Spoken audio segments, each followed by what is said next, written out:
Glad you found us all. I'd like to welcome everyone to the Board of Behavioral Sciences meeting on Friday, November 22nd. We are here at the Department of Consumer Affairs 1747. at 1747 North Market Boulevard in the hearing room. So we did move, so I appreciate everyone coming over. With that, let's call a quorum and we can get started with our meeting. Good morning. Deborah Brown? Here. Christina Wong? Here. Dr. Leah Brew? Here. Max Disposti? Here. Betty Conley? Here. Jonathan Maddox? Here. Crystal Anthony? Here. We have a quorum. And at this time, I'd like to introduce everyone, or have everyone introduce themselves, starting with Christy over on our far right. Good morning, Christy Berger, Regulatory Analyst for the Board. Roseanne Helms, Legislative Analyst for the Board. Crystal Anthony, LCSW member. Jonathan Maddox, MFT member. Kim Madsen, Executive Officer for the Board. Betty Conley, LEP member. Sabina Knight, Legal Counsel. Max Disposti, Public Member. Leah Brew, LPCC member. Christina Wong, LCSW member. Deborah Brown, Public Member. So are we going to do the approval of minutes?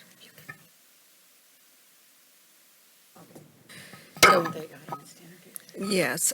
Anyone here from the audience or all of the audience who'd like to introduce themselves, please come on up to the mic. Completely optional. Good morning. Kenneth Edwards, Executive Director, California Association for Licensed Professional Clinical Counselors. Good morning. Jan Lee Wong, National Association of Social Workers. Becca Gonzalez, NASW. Jacqueline Escobar, California Society for Clinical Social Work. Jerry Shapiro, Director of the School of Social Work in San Francisco State University. Thank you. Welcome. We are going to skip to our consent calendar right now. And did we want to move to approve the March 1st board meeting minutes? Do we have a motion? I'll make a motion. I'll second it. Christina? Deborah Brown? Yes? Christina Wong? Yes. Dr. Leah Brew? Yes. Max Disposti? Yes. Betty Conley? Yes. Jonathan Maddox? Yes. Crystal Anthony? Yes. Motion carries.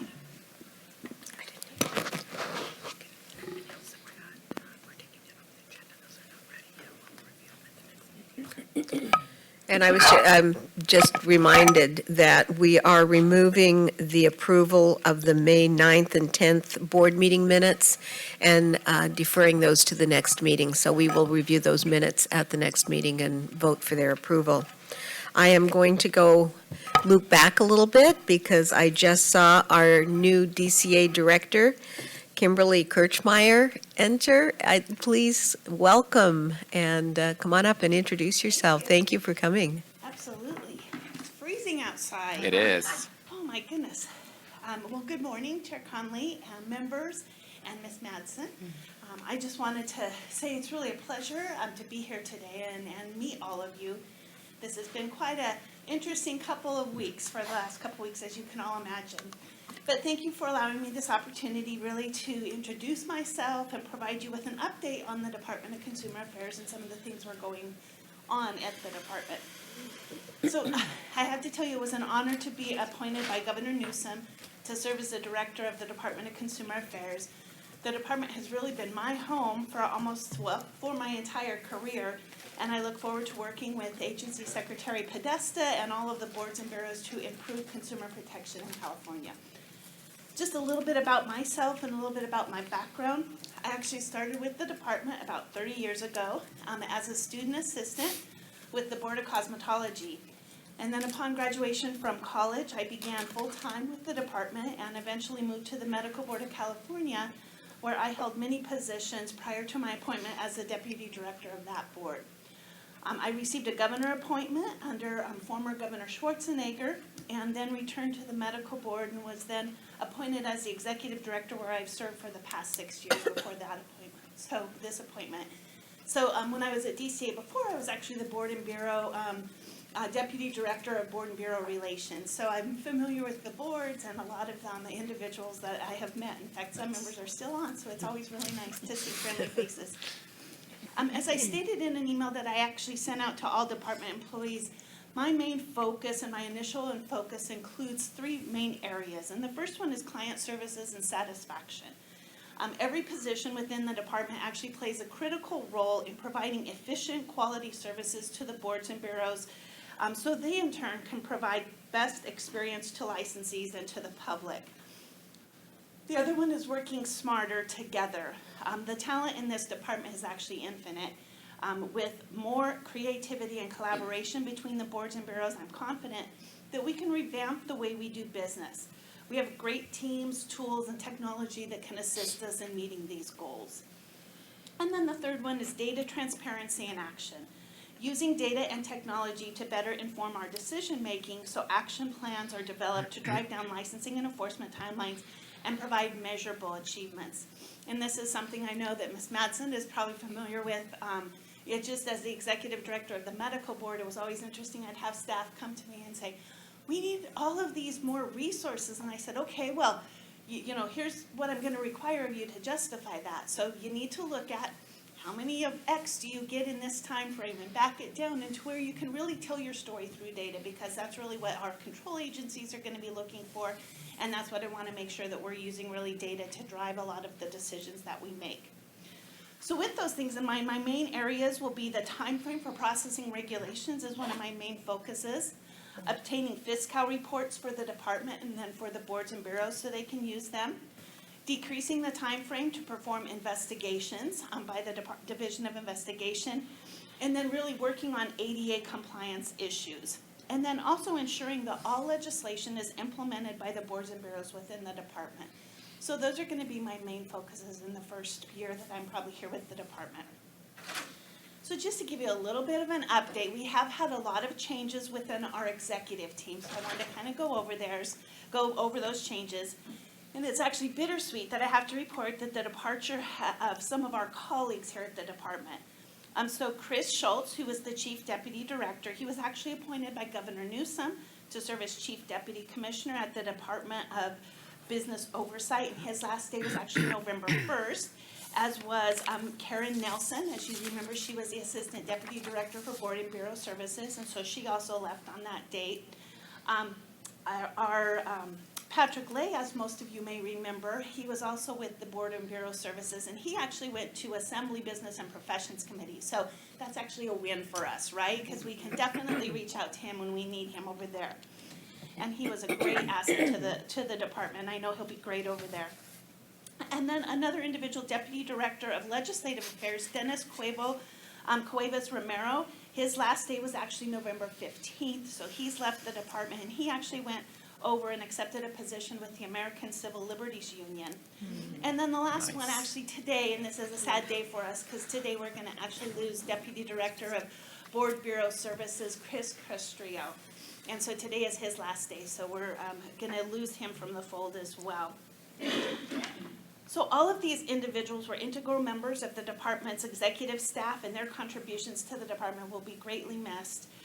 But we do wish them the best in their next chapter. But please be aware that as the department goes through these transitions, please know that our priority remains in providing the utmost customer service to the boards and bureaus within the department. A little bit of an update on the department's regulations unit. As all of you know, there was a BCP put forward to obtain more positions to assist with the regulation development. That unit is now fully staffed and is beginning to transition to taking over all of the regulations packages for the boards and bureaus. And also they will be looking beginning of the first of next year of putting in a tracking system for the submission of regulations so the boards can actually see the status of the regulation and the processes. And that also will help me in identifying where are the slowdowns, where do we need to focus our energies in those processes. Just one friendly reminder on your board member training. This is actually the year that we do have to provide sexual harassment prevention training, so it is in 2019. So if any of you have not completed that training, you will need to do it this year. Even if you were maybe appointed last year and you've already taken it, you still have to take it in 2019. That's one of the requirements. And for new members, just making sure that you do the board member orientation training within the year of your appointment or reappointment. And we just met yesterday and put out new 2020 dates. So we're going to do 2 in Sacramento and 1 in LA area for those members, so you don't have to travel up to Sacramento to meet that requirement. And then most of you know, and I see it on our wall over here, this is kind of exciting. It's a new publication that the department, the communications division actually has been working on, finding a way to improve interactions with the public and the department's boards and bureaus to help the public understand how to bring their concerns, comments, accolades, and complaints as effectively as possible to the boards and bureaus. And this was actually something with the medical board. We had reached out and said, you know, is there anything you can do to assist us to try to explain how will you come to a board and make comments? And so we're really excited that they actually have developed this guide for Californians who want to approach a board and bureau. It's called DCA We're Listening, and it lays out everything the public needs to know about giving feedback to boards and bureaus. From public comment etiquette to meeting mechanics, and even the guide is a perfect primer for approaching the podium. The guide is available both in a brochure and posters, and so if you want to have those on your back tables at your board meetings here or even out of town, that's a great asset for you to use. And then also, we have updated our Board Member Resource Center. It's now available. That has actually been a great revamping by the Board and Bureau Services team. And it's one of those online tools designed to provide information and resources to not only current board and committee members, but also anybody that's interested in becoming a member. So I know for individuals where there's quorum issues, make sure that if you have individuals you know that would be a great member, maybe not even on this board, but other boards, please refer them to that website so they can go out and put their information in and maybe apply for a position, a governor appointment. And then we really encourage you to visit that. And then the last thing I want to update you on is the DCA Strategic Plan. So the department's 2017 to 2020 Strategic Plan is actually nearing a close, and members of our executive team are going to begin to shape a new strategic direction for the coming years. We're going to look at what we've completed, what didn't get completed, what needs to be moved over into the next year. And we will be soliciting stakeholder feedback. So this is where all of you will come in and assisting us as identifying what should be our goals for the next coming years.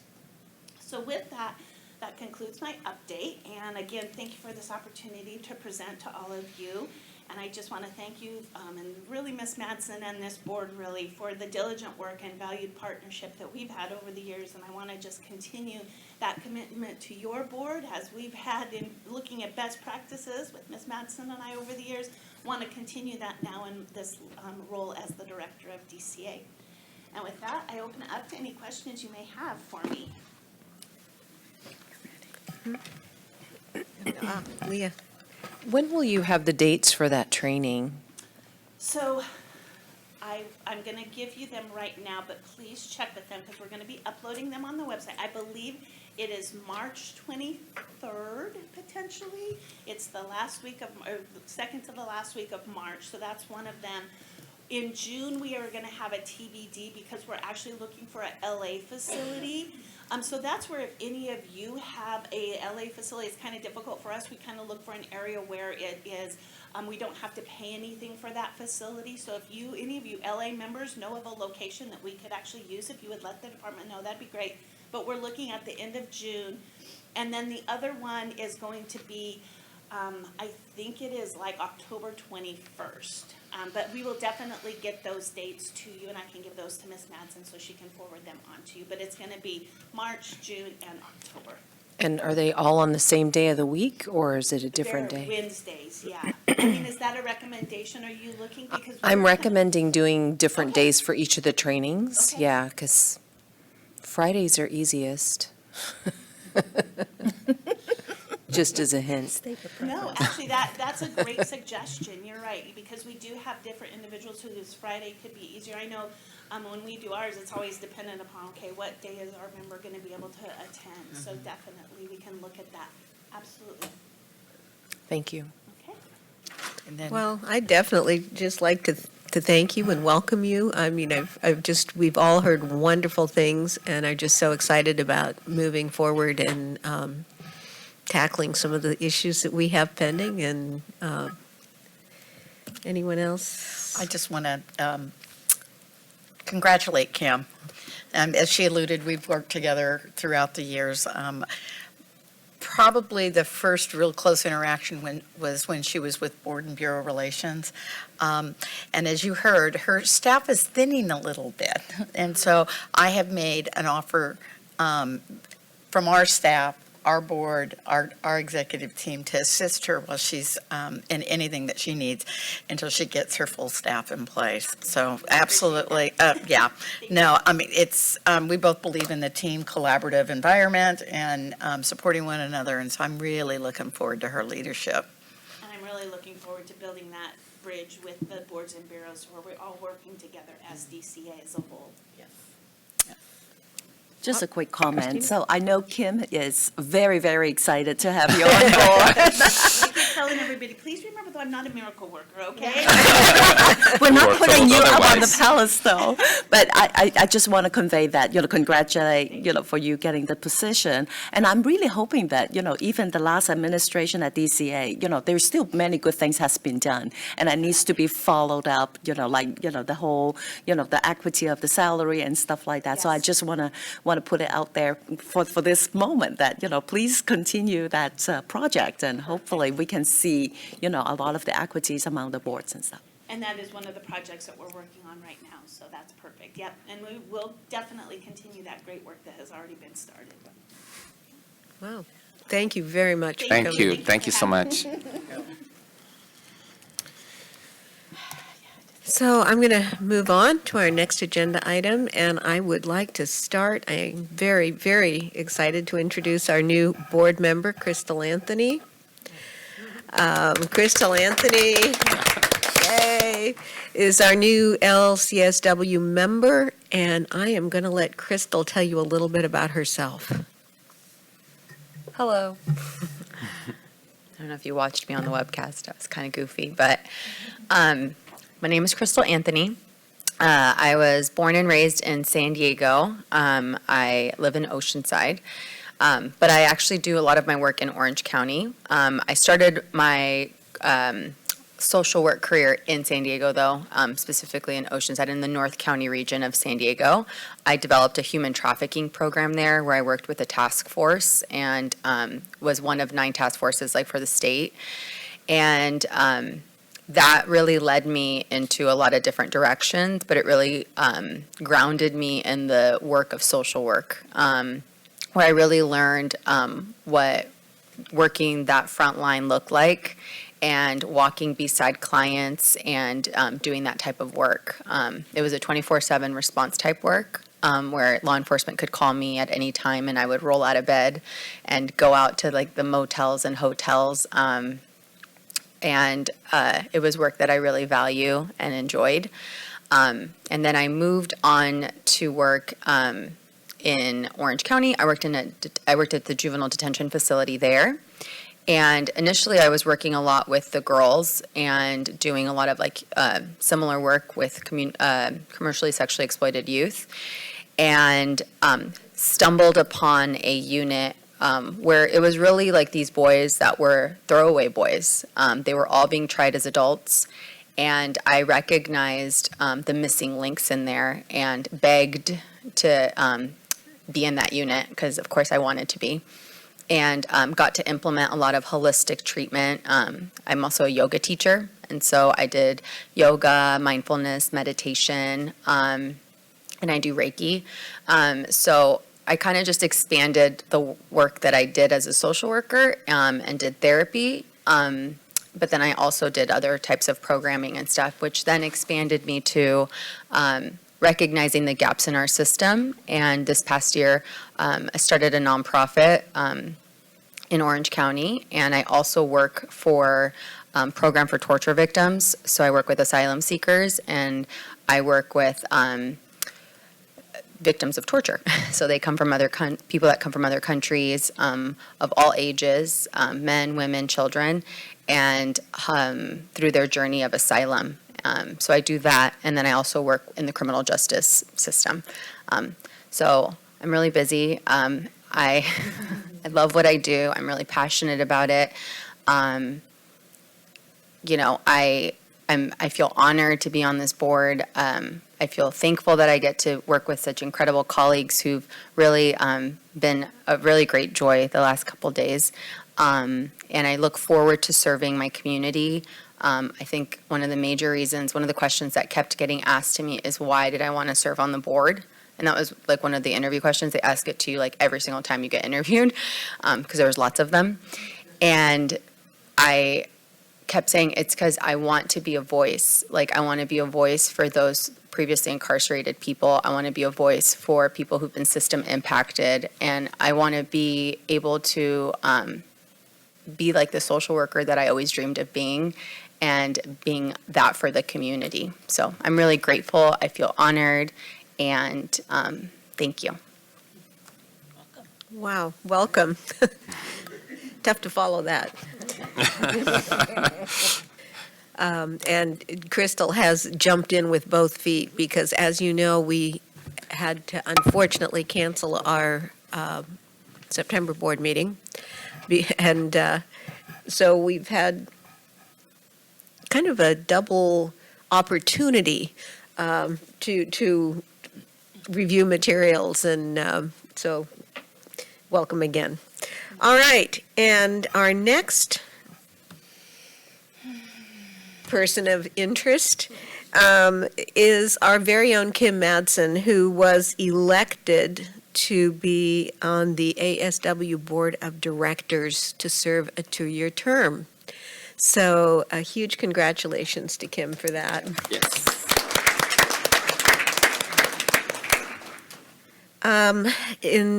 Recently, Kim and I were able to attend the CASP Convention, and that was wonderful.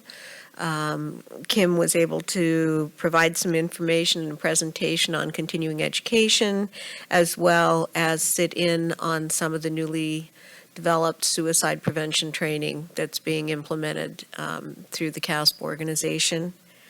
We also had an opportunity to attend the Board of Psychology meeting. We were invited to attend to address some scope of practice questions regarding the LEP license, which we did. That was back in, I believe, in August? Yes. Back in August? Yeah, August. And that was an interesting opportunity. And since that time, Kim has actually gone back to another presentation and provided some additional information, and we look forward to working collaboratively to provide them with some information and some educational materials to help clarify the role of the LEP. Yes. I think with that, I would like to move, and I Betty? know, yep. I'd Board also member like to make a activities. quick announcement, too. Well, I was going to open it up to other board members. That's where I was going, is I know that several board members have been doing really exciting things in the last few months, and I would like to offer them the opportunity to share some of those great things that they've been doing. So with that, Dr. Brew? Sorry for my impatience. I'd also like to mention that Kim and I attended the National Board of Certified Counselors and American Association of State Counseling Boards meeting, so basically counselors across the country, and it was a joint meeting with those two organizations. NBCC is who does the exam. And Kim was surprised to receive an award from AASCB for a Distinguished Service Award. So I want to congratulate her on that.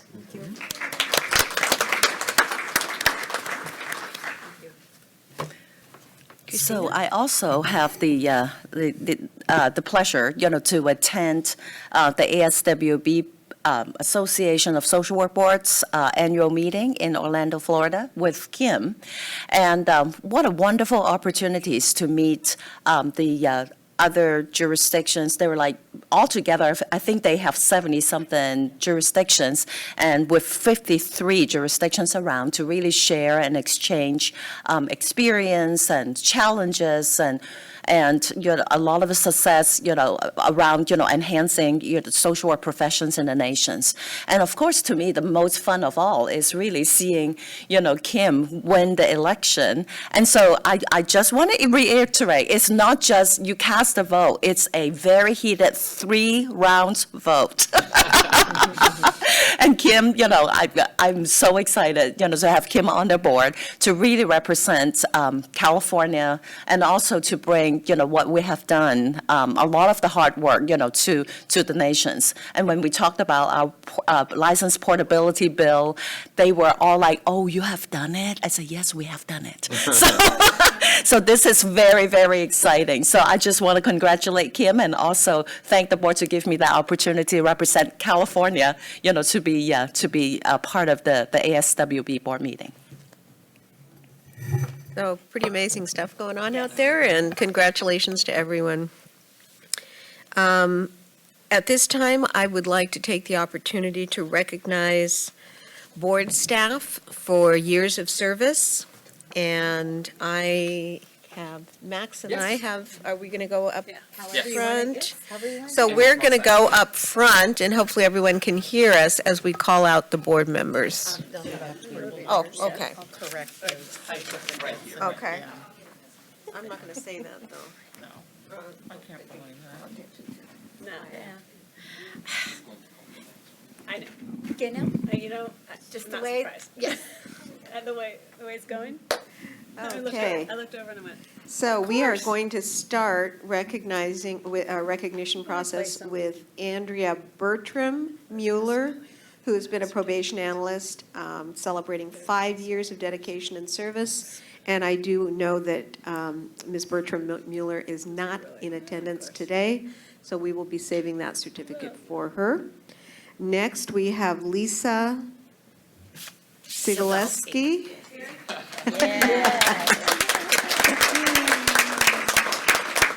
Administrative analyst with the board, celebrating 5 years of dedication and service. Thank you very much. Who's doing pictures? I'm going to do pictures. Stay there. Photo time. Stay there. And next, we have Valerie M Lo, a licensing analyst, celebrating 5 years of dedication and service.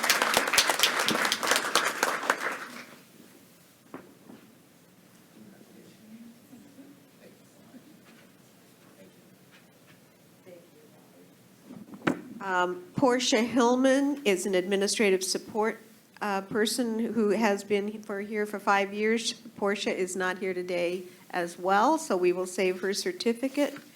Julie Rubrecht, examination analyst for the board. Congratulations, Julie.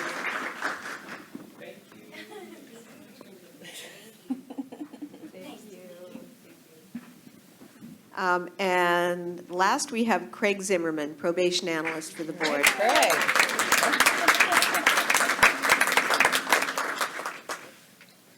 Congratulations, Craig.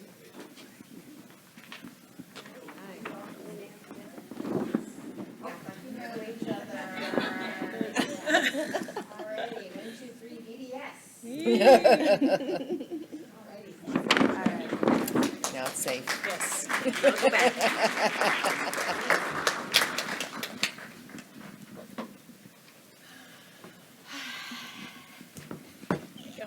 Yes, I will take those. I can't believe I did that. Okay. She did. One of those meetings. She just sat over it. I'm gonna roll with it. She adjusted it. She just sat in it. It's okay. I am gonna have to change the Okay. So we are just going to reference your packet for the 2020 board and committee meeting dates. We will be changing the October date, but that's still quite a ways away. So I think we have time to reschedule that one. And with that, we're going to move to our executive officer report. Thank you, Kim. All righty. So, first and foremost, before the staff leaves, I want to just publicly express my appreciation for their hard work and their dedication. Some of the accolades that have been mentioned this morning, yes, they come to me, but there's absolutely no way I can do this without you. The good work that you do that I'll be reporting here in a few minutes allows me to represent you, represent the board, represent California, and we do it together. And so I want to just share my gratitude and express that to you for everything that you do. I really, really am grateful to work with such an amazing group of people. So thank you. And the chocolate's still in my office, okay? I can't pay you, but the chocolate's in my office. All righty, so moving right along, our board budget for 1920 is just shy of $12 million. And the figures that are before you today are based on the information that's currently available to the board. And these are invoices that our board office receives. Everything else is done through Fiscal, and as we have shared in previous meetings, some of the reporting mechanisms are just not quite ready in Fiscal. So in a lot of ways, we're managing the board blind, but we have some historical history. So I think that I'm reasonably confident that we're still within our budget. We're not exceeding anything. Nobody's out extravagantly purchasing. So I'm reasonably confident that we're going to be just fine. I do want to share with you that effective September 1st, the AG increased its costs to us. The hourly rates have gone up. The hourly rate for attorney services is now at $220, up from $170 per hour. Paralegal services, so some support staff, that was previously at $120, and it is now at $205 an hour. And auditor and research analysts is now, those services are now at $195 per hour, up from $99 an hour. And the total impact to our budget is about $500,000. Not a lot of information or advance notification was given to the boards about these increases, so we've been working diligently with DCA Budget Office to make sure that we're able to absorb these costs as we move forward in this year's budget. So that was sort of a shocker. So, yes, ma'am. So I guess a twofold question. For one, I know that we're gonna need to absorb those costs, but $500,000 is a lot of money. It's a chunk. It's and especially, and I think later on the report that knowing that we will be without the fee increase, we will go into red. Mm-hmm. So what can we do for this? And then the second question is about so when the licensees the investigation process, normally they will ask for the cost reimbursement. So we will be expecting that the cost will be increasing for the Right. also for the Right. probationers also. Right. So I think that's a for very cost recovery. It is a very real situation. So in response to your first question, we pay for services as we utilize them. So in some years, we'll have a lot of cases that we're working on at the Attorney General's office, and so your costs are going to go up, and in other years, not so much. So we're monitoring that.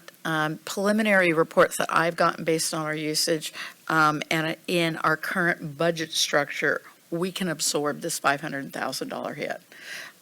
So I'm reasonably confident about that. And we get quarterly billing from the Attorney General's office, so that's another way we can monitor it to make sure that we're staying within our budget. Yes, and as you alluded to, and we'll talk about later, yes, it looks a little bleak without a fee increase, but we'll talk about that as we move forward. Any other questions about current budget? So does that change, right now, the fees are $1,200 a year. When That's somebody's on for probation. Will that be changed or affected by, okay. No. The only thing good. it's going to affect is the total cost to investigate the case. The investigation. And those tend to be points of negotiation Okay. for us. So, All right, thank you. yes. Happily, all our loans to the general fund have been repaid, which is why we've been able to stay out of the red.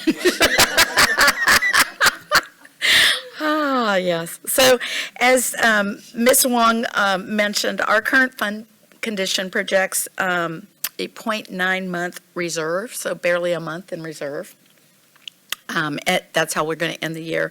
So absent an increase in our fees, if moving into the next fiscal year, if we do nothing, we will end up with a negative 2.5 months in reserve. So that's concerning because that will affect staffing levels, service levels. You're looking at, we'd have to stop doing a lot of discipline work. It could be really kind of interesting. So, and we'll talk about the fee increase later here in the board meeting. As I mentioned, Fiscal continues to be a work in progress.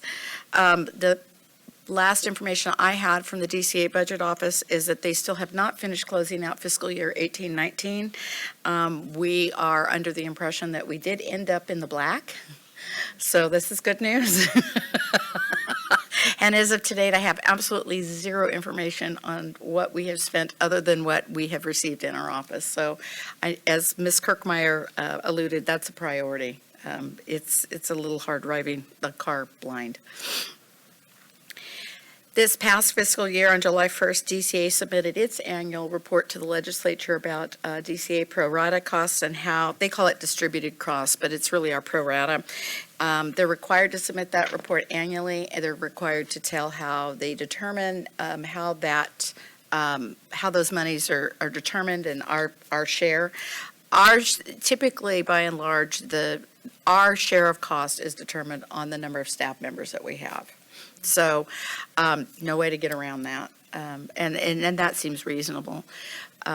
So looking at that, if we look at this year, our share of cost is about $2.6 million, and it is about 22% of our budget. Pro rata covers things such as our rent, human resources, legal cost, DCA support in terms of IT. So pretty much all the shared common services that DCA offers, we kick in the bucket, our portion to make DCA run. If you look at last year's budget in 18-19, our share of cost was nearly $3 million, and that was 26% of our budget. And the reason for the reduction is that now we have some reduced costs related to the Breeze system, so those are coming down. I also want to reference page 34 and 35 when you see the analysis of our fund conditions. The first fund condition on page 34 of your packet reflects what will happen to the board's budget if we do nothing with fees, if we just leave them where they are. The second reflects what can occur if we move forward with a fee increase. And moving forward with a fee increase pretty much leaves staffing levels status quo and allows us to continue to do business. So are there any questions about the budget?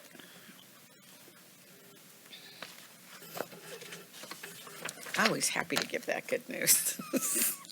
So if the fee increase kicked in, then, then it will start affecting the budget by 2021. Correct. Okay. So this is 18 to 19, so we have basically 1 year to get the legislation going, and then in effect by probably 2020 in the middle of the year. I don't know if it's going to be the middle of the year or the first year. It sort of depends on how the legislation rolls. Right. And we have a plan for that.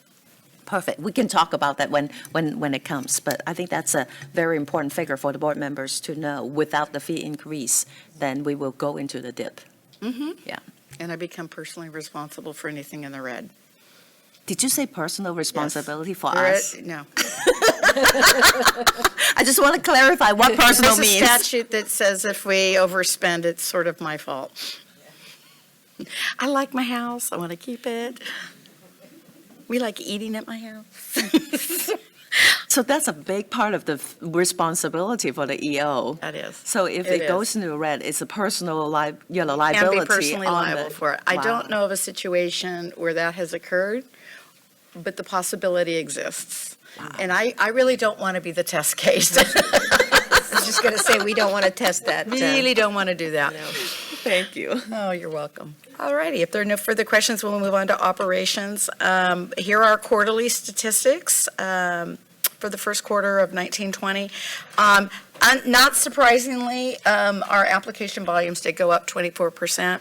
I mean, this happens year in and year out, and it's all based on graduation season. So we like to refer to all of this as job security in the office, and we have plenty of it. Additionally with that, and due to a lot of vacancies within our licensing unit, our processing times have gone up. And in particular with the LMFT clinical exam applications as well as the AMFT registrations. We have recently held some interviews that we'll talk about in a few minutes, but we're nearly fully staffed in those units. And so we should see processing times come down. We also have 2 vacancies in the LCSW clinical exam, and so you see that those processing times are creeping up as well. So we had to hold some of those positions open to achieve some budget savings because it was kind of nip and tuck at the end of last fiscal year, but we are aggressively moving forward to get those positions filled right now. We issued just over 1,400 new licenses in the first quarter, and as of November 1st, we have just over 119,000 licensees. I think last year we were looking at about 113,000, 112,000 licensees. It's robust. The social work applications in particular are just exploding. They are exploding. So I taught when, in speaking with some of the other folks in all the other states, they're not seeing the increase like we're seeing it. I mean, they're seeing some, but they're not seeing it to the level that we are. I think it's USC. Oh, there you go. No, because they accept I don't mean that in any derogatory way. They are just accepting a lot of students right now. Yeah. Yes. So Kim, I have a question if you don't mind. Not at all. Now, so this is actually the first time that I noticed that, the ASW number of registrants has, exceeded the number of the AMFT registrant. Yes. So, so I'm thinking about staffing wise, because, we know it's really a front loaded, the whole licensing unit and examination unit. And so any plan for that? Because, if we see the number already increasing, then it means that the staff, will have to, the staff number, will need to change accordingly. Right now, I'm looking at, and we'll talk a little bit about later, but I do have a plan. I always have a plan. And if it's not A, it's usually B. So, but yeah, we are looking at increasing staff and realigning, and we'll talk a little bit about, when we get into the personnel, I'll kind of share with you what we've been doing. So in our examination program, you'll see the school stats and performance that's included in your packet, and just a little over 5,100 examinations were administered. The pass rates I will share with you, having been to some of the national meetings, they sort of mirror the same pass rates at the national level. In particular, the ASWB exam, you'll notice that first-time pass rate was at 58%. That's primarily due to a new version of the exam being deployed. So they call it a new exam. Yeah. So, and that happens typically. But when I was at the AMFT RB national meeting, the pass rates for those clinical exams was the same. They'd had a dip like we had a dip about a year or so ago. And then they're coming up as well. And again, the same rationale. It was the introduction of a new exam. Just, it was revised and updated. So that's where you see some of those dips. We did 11 examination workshops to construct the law and ethics exam for the professions, as well as the clinical exam for marriage and family therapists. And OPES, our exam development partner, they are currently working on the LMFT occupational analysis. I believe the time to respond to that particular survey is now closed, and they're reviewing the information that they gathered during that survey. Once they finish that review, they'll start working on it and developing the task and knowledge statements and developing a new exam plan and working on new exam questions for that particular exam. Having gone to the National Association, I can share meetings, I can share with you during their exam presentation that ASWB is actually using 3 California licensees to develop that exam. So we are represented there, and that in itself speaks well for keeping that exam relevant in California. I know AMFTRB is always looking for California folks to come in and participate, and as those opportunities pop up, I'll be happy to share them with everyone. The administration department, again, job security. We received a little over 9,600 applications. It's a 1% increase over the last quarter. And we actually have, since we've moved to the, kind of pushed everyone into online renewal, we now have about 98% of our applicants using the online renewal feature. This is so nice only because, for a lot of reasons, it's instant. We don't have incomplete renewals, and it works. We still have some of those that wait till the very last minute, 11:59, the night their license expires, and if you like that adrenaline rush, great. If you get on there and you see that we're doing maintenance, that's kind of a bummer.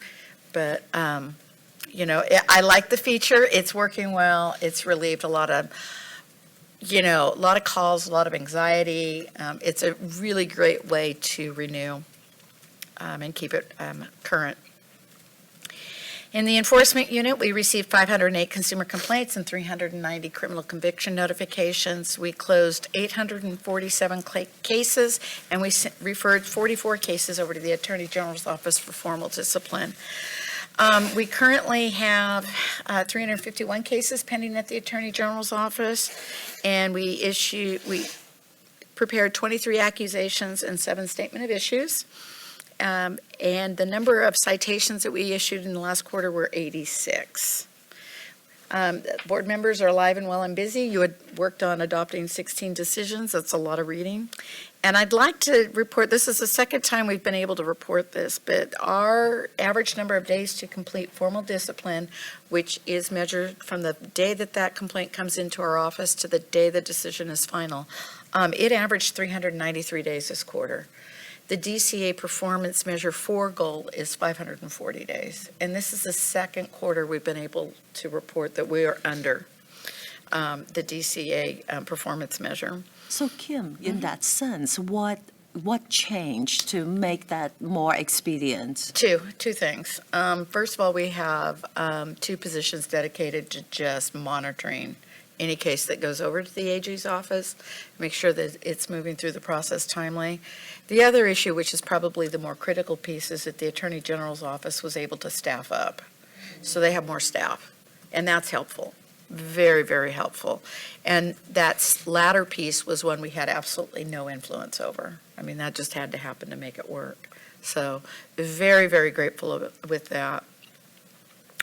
And then the average number of days to complete all board investigations, that's everything, that's non-jurisdictional, we're averaging 74 days. So I'm pretty excited about that. CE audits continue to be really interesting. Since we resumed random routine audits, I mean, they're audited every month, we're still experiencing a 26% fail rate. I don't know what to say. We've been out there, we've been promoting it. Our CE analyst is going to a lot of the outreach events, talking about CE, where to get them, what's required. We're still having people not taking any CE. We have people not taking law and ethics, or they're still getting them from an unapproved provider. We keep putting the message out there that, you know, here's where you can access it, why you need to do CE, here's what's required. I know that we've been working with the associations to share that information, but to me, that's a pretty high fail rate. Yes, ma'am. Is there a way that we could have, because when you renew your license, you go online, it would be kind of neat to see if you could upload the CEs up there, and then they're confirmed, and then so even if you pay your registration, everything has to get checked before it actually gets through. That's something that Steve and I have talked about, and he's our guy. Let's go paperless, let's do cloud, let's do that. And so that's something that we've been looking at. And I think that Leah had also mentioned that sometimes, I think for your Texas license, don't you have to do like a little mini law and ethics? Yeah, in course? Texas, in order to renew, you do like a 1-hour law and ethics course that you take until you pass it 100%. And what they put on it, the majority of the information are involved with new laws that affect practice. So until we get to that point, we'll continue to do presentations, remind people what they need to do. We'll put it in the newsletter, we'll put it on the website. I do a presentation at CASP about CEs. When I go out to CalPIC, we talk about in professional conduct, what happens and not complying with CE is one of those conversations. And I do the same thing at CAP presentations. So, we'll just keep banging the drum and hopefully at some point, we'll see these numbers go down. I wonder if, the association would also, our stakeholders, be able to, really put the words out. Because, now we see this table, and I remember, way back when we have some reasons, the percentage of not taking law and ethics, not taking, classes, really just the explanation. So I think, when those information are out there, the association can just, basically put it on their newsletter to really spread the words and say, yes, our passing rate is just like the examination passing rate. So, when you're complaining it's low, it's because you guys need to do your work in order to pass that. And the audit is real. Audit's happening. Audit is real. So, It's not a secret anymore. It's not a secret. So, and Leah got audited way back when. So she was the first one. in the first round. Equal opportunity. I'm wondering too, is there a way maybe to survey those who do not pass the CE audit and maybe give them some incentive to take a survey so that we could have targeted information where we could do targeted responses to sort of support that process? Maybe you give them 10% off of their fine or whatever it is, something like that, to get them to do a survey so that we know more clearly why people are not passing their CE audits. That way we know how to outreach. Okay, that's a Or good idea. determine if it's even necessary for us to alter what we're doing. Maybe it's just that people think, hey, I'm gonna roll the dice. Maybe I won't get caught, and just clarify what the rationale is. You want to comment on that? We don't have authority to discount. Okay. Yeah, we can't discount, but I like the survey idea. Yeah. Dr. Caldwell, Yeah. Good morning. Hi, Ben Caldwell, licensed MFT. It's been a while. It's good to see you. Yeah, it's good to see you. I have a bunch of questions on the operations report. I don't know if you want me to hold those until you're done with the report, or if you want them as you go. Let me finish this last part and then we can go there. Moving to outreach, you'll see that we have been big and busy. I really like what we've done with a lot of the outreach. You'll see a lot of attendance at LMFT consortium events. Primarily, Roseanne, Christy, and I, Steve, Mark, we call into these meetings if we can't physically be there. And I can't tell you, it's so well received. It's really nice. It gives us an opportunity to share what's happening with the board, what's happening with education, what's moving forward. Staff goes to a lot of the conferences, the meetings that they have, CalPIC, NASW, Camped. Those are really good events to go talk to licensees, talk to students, and just putting a face on the board that we're not the giveth and taketh people so much, more that we're here to help you, but we also have a regulatory responsibility. And it gives the attendees the opportunity to interact with the board and see that we're people, we understand. It's good stuff. So, and I've been fortunate, as Leah and Christina mentioned, we were approved to attend some conferences out of state, or meetings out of state at these national meetings, and using 2 national exams, it's imperative that we continue to do that. It keeps us in the loop. We understand what's happening. So, and then finally, we'll talk about this in a little bit, but November 4th, our contract with a new exam vendor has been fully executed. We will be using Pearson VUE to administer all of our law and ethics tests and the LMFT clinical test. This particular contractor also administers the National Social Work exam as well as the Professional Clinical Counselor exam. So I'm really looking forward to these guys coming on board. So I think my coffee kicked in, that's why I talk too much. So I'm thinking about the outreach activities, and I really had the honor, to be invited by Dr. Shapiro, to attend their social work orientation, in San Francisco State University. It was such a fun experience, and what really I also feel, apart from Chico State, that I've always constantly, have conversations with them. I think that, a lot of the outreach activities really start with as early as they enter into the MSW program.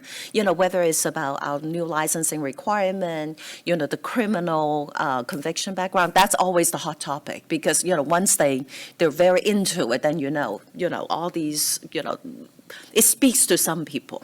And so I think that, if there's any possibility, that the staff can open up as a resources for the School of Social Work, or to even, the MFT program, the LPCC program, to really speak to them, about what the board do, the licensing process, things that they, supervision, is always a big hot topic.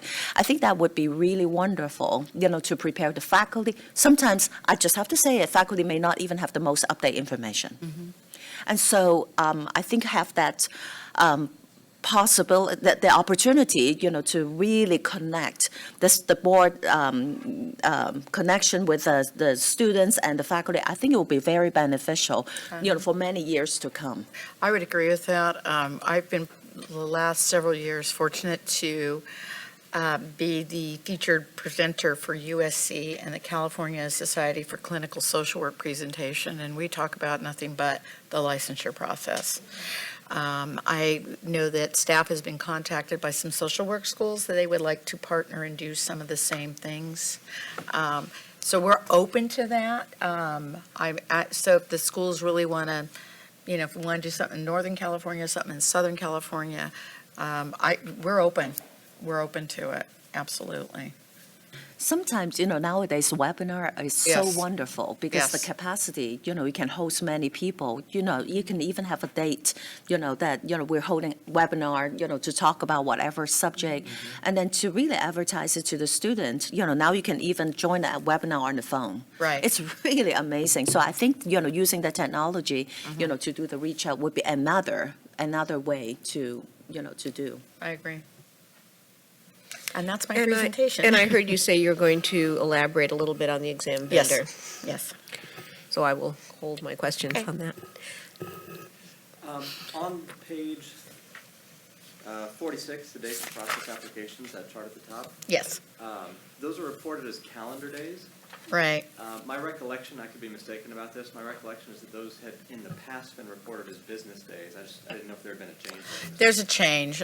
We had reported them as business days previously, but when we pull the data now out of Breeze, it does calendar days. Okay. So, is the same thing then true in that more granular monthly report that's a little bit later on in the document here? That's all calendar days and not business days? correct. Excellent, thank you. On the pass rates on page 47, Mm-hmm. that drop for first-time examinees on the LPCC law and ethics, any particular reason for that you're aware of? LPCC law and ethics. Down from 79 to I don't know. It's a good question. I mean, statistically unlikely, that's why it catches my eye. Yeah, I can see that. I don't know if a new version was implemented or at that particular time. I can look into that and email you if you'd like. Okay. For the LMFT occupational analysis, Mm-hmm. at what point in that process is sort of a comparison made with the AMFTRB exam to see whether that might be an appropriate substitution? That is the next step, because the other thing we have tasked OPES to do is to look at that, to consider that exam as well, just to see if it's at the same content area that we have here in California. So my expectation is that once they finish in compiling all the data from the current OA, then they can use that information and then contact AMFTRB and start looking at theirs. So I'm sense hoping of to a do timeline that for in the that. next year. Okay. Yeah, next year. On the CE audits, Mhm. Just because somebody asked me over the past week and I didn't know, how far back do those audits go? Is it just the most recent license renewal cycle? Right, it's just the last renewal cycle. Okay. So if you're renewing today, then I'm going to look at what you did the last 2 years. And is there any reason why anyone would need to maintain their CE records other than supervision, which of course you want to keep for 7 years? But other than supervision ones, any reason why people would need to maintain their records of CE for more time than that last completed renewal cycle? No. Unless you they're want to- certified, and for their certification, they need to. I know for us, our certifications are 5-year cycles, so I keep mine for 10. Yeah, and the other one that, Some from like 15 years ago. Yeah. I mean, and now with electronics, they're just, at least when they get old, you just upload them, and it seemed, to me, there are certain things you never throw away. Your pre-degree hours, your post-degree hours, and your CEs. You just, even if you keep them electronically, there's just no reason not to. But, yeah. I still have an old binder that has all that stuff. I have a floppy disk. And actually, Ben, in the regulations, it requires 2 years for CE course records from the date of license renewal for the course. Okay. So, Great, thank yeah. you. And I would advise folks that if they have taken a suicide CE course, to hang on to it. Of course. Yes, because that's, the time limit on that does not expire. In the more granular data on page 53, kind of toward the bottom, when we're looking at clinical exam applications for MFTs, it looks like more than a third of those are arriving with deficiencies. Yes.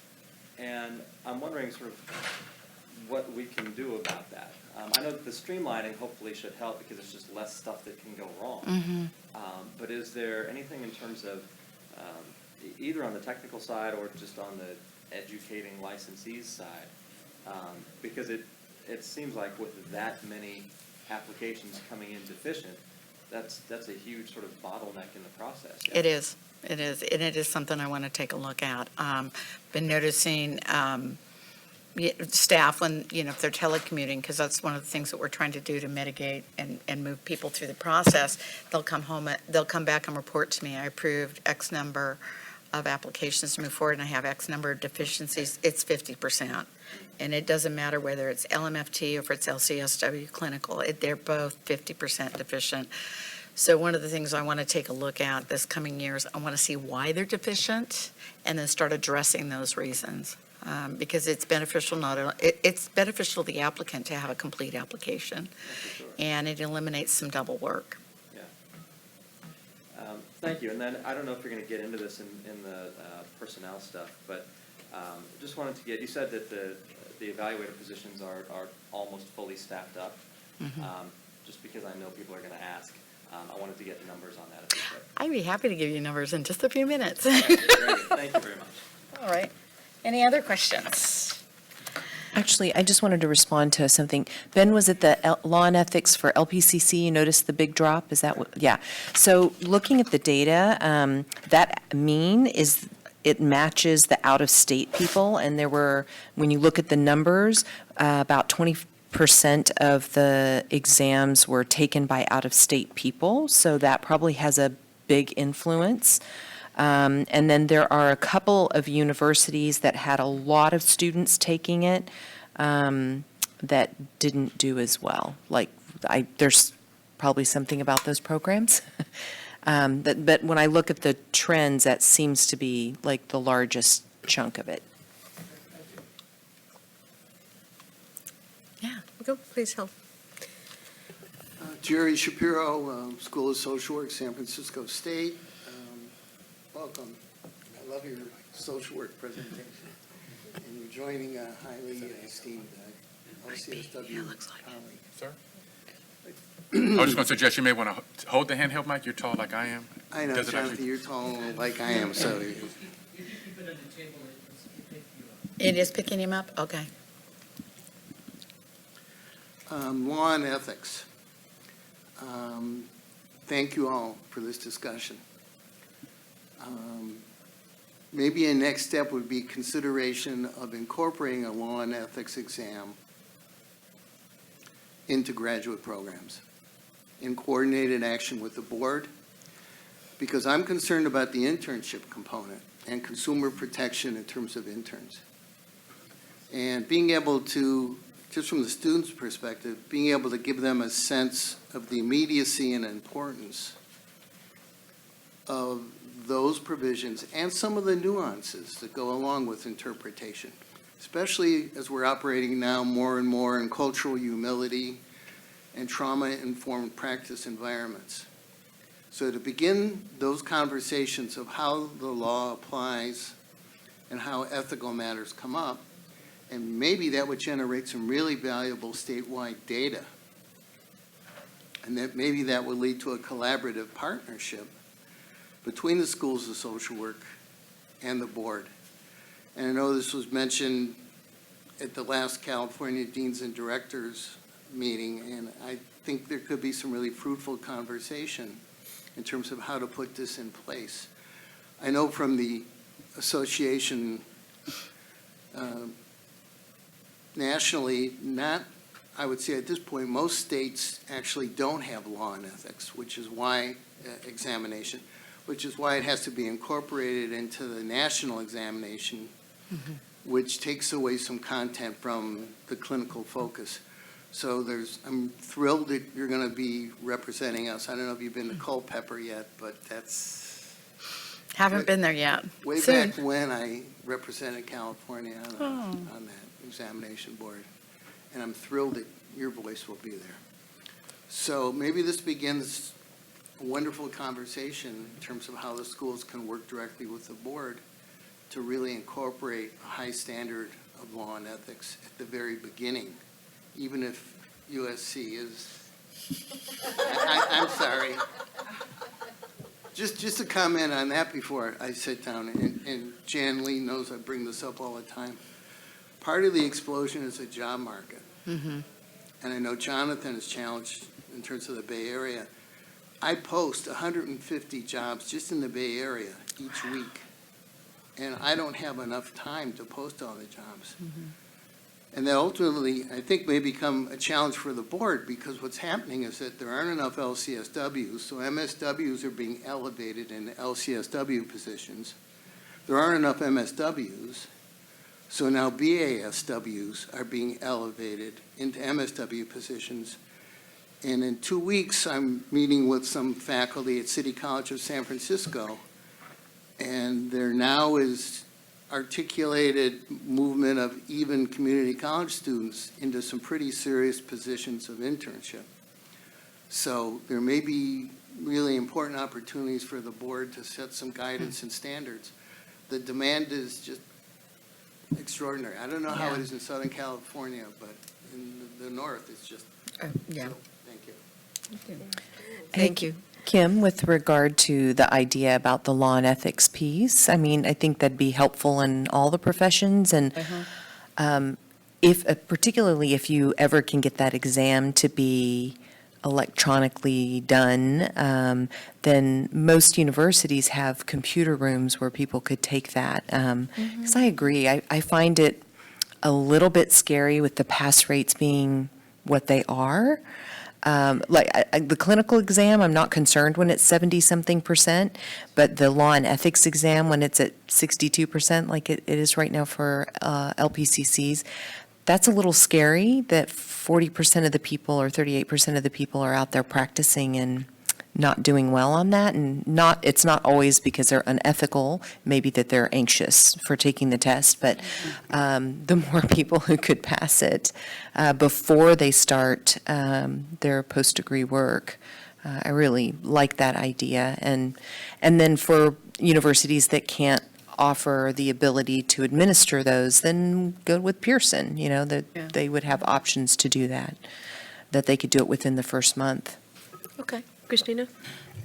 I really, I think the whole discussion, when I think back, that's how we changed the law, that, now the schools required, to provide or to certify that they get, 18 hours of the law and ethics education. And then they're required to take their law and ethics exam the first year before their renewal. So I think all these things are, we implemented it for a while, and yet, we also, again, the similar discussion. So how do we guarantee that, whether it's through education or through examination, for, those students who enter into the field, that be able to practice ethically and then be able to educate, that the importance of the high level of the professionalism. So I think, whether it's through, that it's incorporating, with, the examination, whatever the way it's done, I think it's about time to do some evaluation, to really look at, what has been working. And that's why I think that early outreach, to the school is also equally important, so that they understand that, it's not just, yes, we understand how hard, student has to, struggle to survive. And yet, in order to make their professional or to make their education worthwhile, these are the things you need to pay attention to. And the outmost is about, practicing ethically and lawfully. So I think, that I just want to throw it in there and then reinforce the idea. So we're going to take one more comment on this issue, and then we are going to, I believe, move it to a future agenda item, because it's clearly a topic of interest. There's a lot of discussion, and we're still at the operations report. So let's take one more comment, and then we'll agendize this for future. Thank you very much. Good morning, everybody. I'm Mike Griffin from California Association of Marriage and Family Therapists. I just have a brief comment also on the issue of continuing ed. We share the exact same feeling about being concerned about the low pass rates. It's kind of mysterious to us too, because we're always preaching this. The only thing that I can offer up is that I'm one of the attorneys that speaks to members every day. People call and they're confused about who they're supposed to go to, and they call and they say, I just took 6, 7, 8, 9, 10 hours of coursework, and it's not, and we look into it, it's not from an approved provider. I don't know what to do to we're trying to increase the education, bringing this to the, obviously nobody wants to get behind the 8 ball and find themselves failing. Anything we can do to work in collaboration with you to get the word out, we're all for it. And I just want to say thank you to the board for your work during there also, and to staff. And I appreciate, particularly Roseanne has been incredibly helpful to me all year long. I have to mention that. So thanks very much. Yeah, Thank you. That's nice, Mike. Thank you. All right, let's move on. All right, so personnel, we've got a lot of movement and promotions generally, and so I'm not going to go through all of them independently. Only to say that generally when we have vacancies, if there is an opportunity to promote a well-qualified staff member, that's generally our direction. So you'll see folks that have served with the board and moving into promotional opportunities and continuing to serve. We also, all things being equal, if you get somebody from the outside that just totally knocks our socks off, they're extremely well qualified. I'm about bringing in really good talent. And so we have done that in a few instances. We've done that in our cashiering. We've done that in our probation analyst unit. I think probably what I want to really focus on is some of the vacancies that we have had, in particular in the LMFT unit. That unit had been staffed with 4 members, and for the better part, due to promotions and some other personnel matters, effectively we only had 2 people really working on applications, probably for the better part of the year. Those issues have now been resolved. So what we ended up doing is we hired for the 2 vacancies that we had, and those folks one is ready to transition into performing independently without any kind of oversight. So that will give me a couple more people working. But total staff in that particular unit, our goal is 5. I will have 5 people in there. 1 training, 1 vacancy that I'm working to fill. through the examination restructure and some of the features that services Pearson VUE is offering, it is eliminating some tasks and duties that were assigned to folks staffed in our examination unit. So we moved one individual to the LMFT unit, which is bringing up 5 LMFT evaluators for the state of California. So we should be able, once everybody's fully trained, I anticipate processing times coming back way down, and that'll be helpful in a lot of different respects. The other individual we moved to the LCSW unit, so we will have 2, 3, 4 folks processing LCSW applications. At this point in the LMF or the LPCC unit, they're handling the workload just fine. There's not a lot of issues there. One of the vacancies I'm advertising for now is to have a second AMFT registration technician, right? We had a retirement of a long-time 25-plus year employee who could do it in her sleep. And I have always worried if she retired, what would happen. And her retirement was surprising. It was not a planned retirement. So once that happened, I knew that we would see slower processing times on that desk. The individual that's in that position is doing extremely well, processing as quickly and as efficiently as he can, but it's a volume issue. So this is why we're going to hire someone else to perform those same duties. My goal is to get that particular new hire cross-trained between social work and LMFTs so that they can bounce between the two. We've had some departures. We did have a retirement in the LCSW unit and in our admin unit. Someone took another position. And we do have some current vacancies, and we are actively recruiting. And once there's a couple of positions that we're interviewing for now, once those positions are filled, I will actively seek managers for our licensing exam unit. And Steve and I will no longer have to advertise to oversee those units, but that's what we're doing right now. So it's a lot of influx with the personnel, but a lot of the moves are and vacancies are deliberate, they're strategic, but with an eye to get things back to an efficient, reasonable processing times. And we should have all of that done no later than the spring. We should be up and running. But the staff, for the 4 staff members for the licensing unit, those folks should be hired by January and on board. So that's the personnel update. So in summary, what you'll have is 5 LMFT evaluators for the standard written exam. You'll have 4 for the LCSW unit and 2 AMFT registrants, technicians.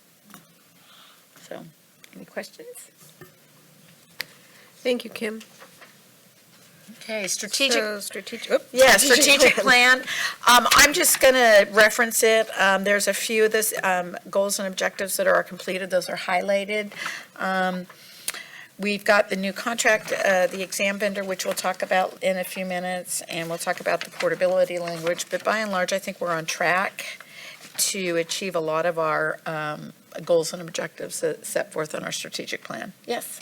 Just 2 quick questions on page 82, under the examination. Did the candidate handbook get updated? It will be, because we have a new vendor, so they'll be working on that. Okay, and then on page 86, explore the feasibility of hiring the in-house counsel. Where are we?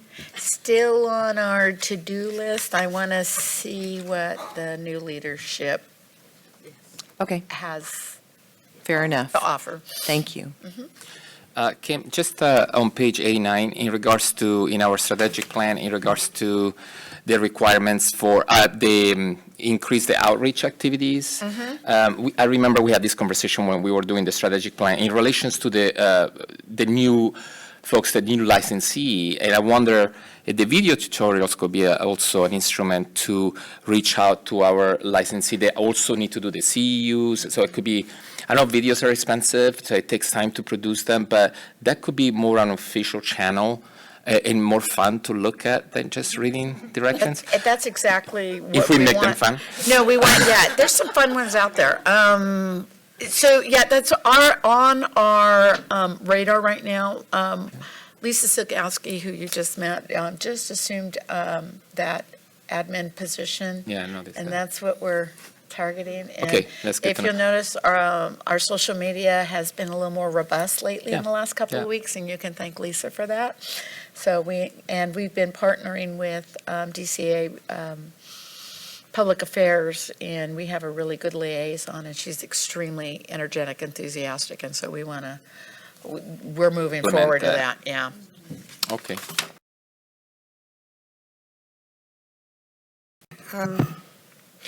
Do we want to take a break now? It's because nobody can leave on their own. Okay. I think we have interest. 10 minutes. We have a proposal to take a break. So I think we are going to take our morning break. We'll take a 15-minute break and come back at 10:15.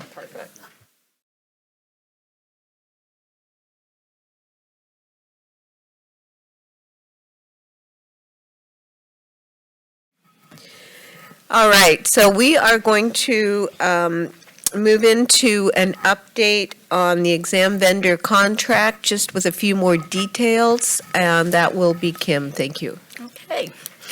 So as we have shared briefly, we officially are in contract with Pearson VUE to administer all of our board-developed examinations. This contract will replace the contract that was in place with PSI, so we will no longer be using them as our vendor, and we have a 3-year option in the current agreement with Pearson VUE with an additional option to add 2 more years if we need one. We've been talking with Pearson VUE since February of last year about administering our examinations, and we've been working with the Office of Professional Examination Services to make all of this happen. So now that we're officially under contract, plans are underway to ensure a very smooth transition. And we expect that candidates will be able to schedule their exams with Pearson VUE beginning December 20th, and the first administration right around January 4th. We have identified a small population of exam candidates that, due to that transition period, that might be impacted, be prohibited from taking their exam because of the transition. But we're going to work with those candidates to make sure that they get continued eligibility and they're not adversely impacted. I want to share a little bit about what Pearson VUE has to offer. They do have more sites in California than PSI, and they have sites throughout the country, as well as the ability to administer the exam at military bases, which is really critical to serve our military personnel. The other feature that I was particularly impressed with Pearson VUE is that their sites they own their sites. The test sites are owned by Pearson VUE. The personnel at Pearson VUE are longtime employees. They're trained annually.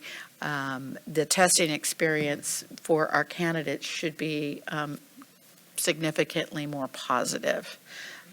They have high security systems, protocols in place to ensure, or at least to minimize the opportunities to cheat, take our content, sell it. So we're looking forward to working with them. And just as an aside, because they administer the 2 national exams that we use, we absolutely hear nothing negative from Pearson VUE about any kind of exam experience. Anything that occurs, they immediately take care of it. It's a customer service-oriented entity, and they understand that the candidates arrive and it's an exam full of anxiety. It's a high-stakes exam, and so what they want to do is make sure they recognize that and do everything that they can to mitigate that, so when the candidate goes into the testing center, they can strictly focus on the exam and their performance. So there's not going to be any delays in candidates receiving their scores in the transition period. And I'm certain if you want to have a presentation, we can probably get Pearson out here to chat with you. But really looking forward to this partnership. I'm excited. It puts the whole exam administration under our purview. And so we can directly address any issues that come up immediately without any kind of intermediary. And we're really excited about it. Kind of a trailblazer. Okay. Yeah. So a couple of questions. So the fact that are providing their own sites, that does mean that we are going to save some money on the rental expenses of exam sites, or it comes with a charge? It comes they with, use? yeah, it's just That part of was it. too nice to be true. Yeah, I And- wish. Makes sense, but just try. The second thing, I know that any transition comes with some challenges. In the past, we had a few problems sometimes with, for instance, people with, I know these sites are ADA compliant, but sometimes the requirements of having the use of a facility specifically adapted to particular people, perhaps, that are more challenged in taking the test, are those accommodated in advance? So there is a way for people to communicate, I'm coming to take the test, these are my needs? Right, and Pearson VUE is going to assume all the applications, they're going to handle all the requests for ADA. Some of the things that are typical in accommodations to take the exam is a private room. I've been to a site, it's just over here, they do have a private room. They also have a testing station where the tabletop will rise up and down to accommodate that type of disability. It's also wide enough to accommodate a wheelchair. So they have a whole team in their organization that is strictly dedicated to addressing requests pursuant to the ADA. So Okay. we are no longer going to have to handle that in-house. Okay. The only thing that we would be addressing is the English as a second language request for extra time. And because we have very specific criteria that the candidate needs to meet, it's easy enough for staff to do it. But in this age of a lot of increased requests pursuant to ADA, I am more comfortable having a team that is specializing in that, handling the requests. Makes sense. Mhm. Thank you. Mhm. So just a couple things. So, so based on the timeline that Kim, you presented, looks like that the transition is not going to have any lag for scheduling to, taking an exam. Right. So that is really wonderful. No, we're really excited wonderful. about it. Yeah, and then there is no delay in the scoring. That is just superb. No, because yeah. we're not doing any new administration of the exam that needs to be evaluated for performance. I mean, we're just, the only thing that's changing is where you're going to go take your test. Right. So, and I think that's what I was thinking about. I don't think we have Pearson VUE come in to do presentation, right? We can. I mean, I think they did about a year ago. They did Yeah. one time, Yeah. way Right. back when. And there is an offer, if you wanted to go see a test site, you can certainly do that. But Right. we did, and it was The staff did. impressive. One of the security features that they have is the palm vein scan. And so you place your hand on this device, and it scans your hand. And then you go into the testing room and they do some more protocols. But if you have to leave the test, mid-test, to go use the, restroom, or you need a break or whatever, before you can go back into that site, you have to do the palm vein scan again. Right. So, Well, what I'm thinking about is not necessarily just for the education for us. It's for, the examinees. Right. If they understand, the features that's being offered, the services being offered by Pearson VUE, that might also be, it'd be beneficial for them. And so that, I think, at the board meeting, a little presentation might be, a possibility, an option, but maybe, just even having, just some sort of information delivery, to the potential examination. I think that would be really great to help them Right. prepare. Well, if candidates are really want to see what they're going to be looking at, they do have a video on their website about what their test site looks like. What the testing center looks like, it's all the same. My understanding is it's a patented design. So, but what you see on the video is what you'll see when you walk into the test center. Deborah? Yes? The new contract with Person View, is it equal to, greater than, less than what we had with PSI? It's equal. It's equal to. Equal. Mhm. Yeah, better service. I don't believe that there is a significant change in what it's going to cost to take the exam, which I was floored. It was great. Sounds like a great move. Very nice. Very happy. Very, very happy. All right. Any comments on that item before we move on to our strategic plan review? Or sunset. Sunset review report, sorry.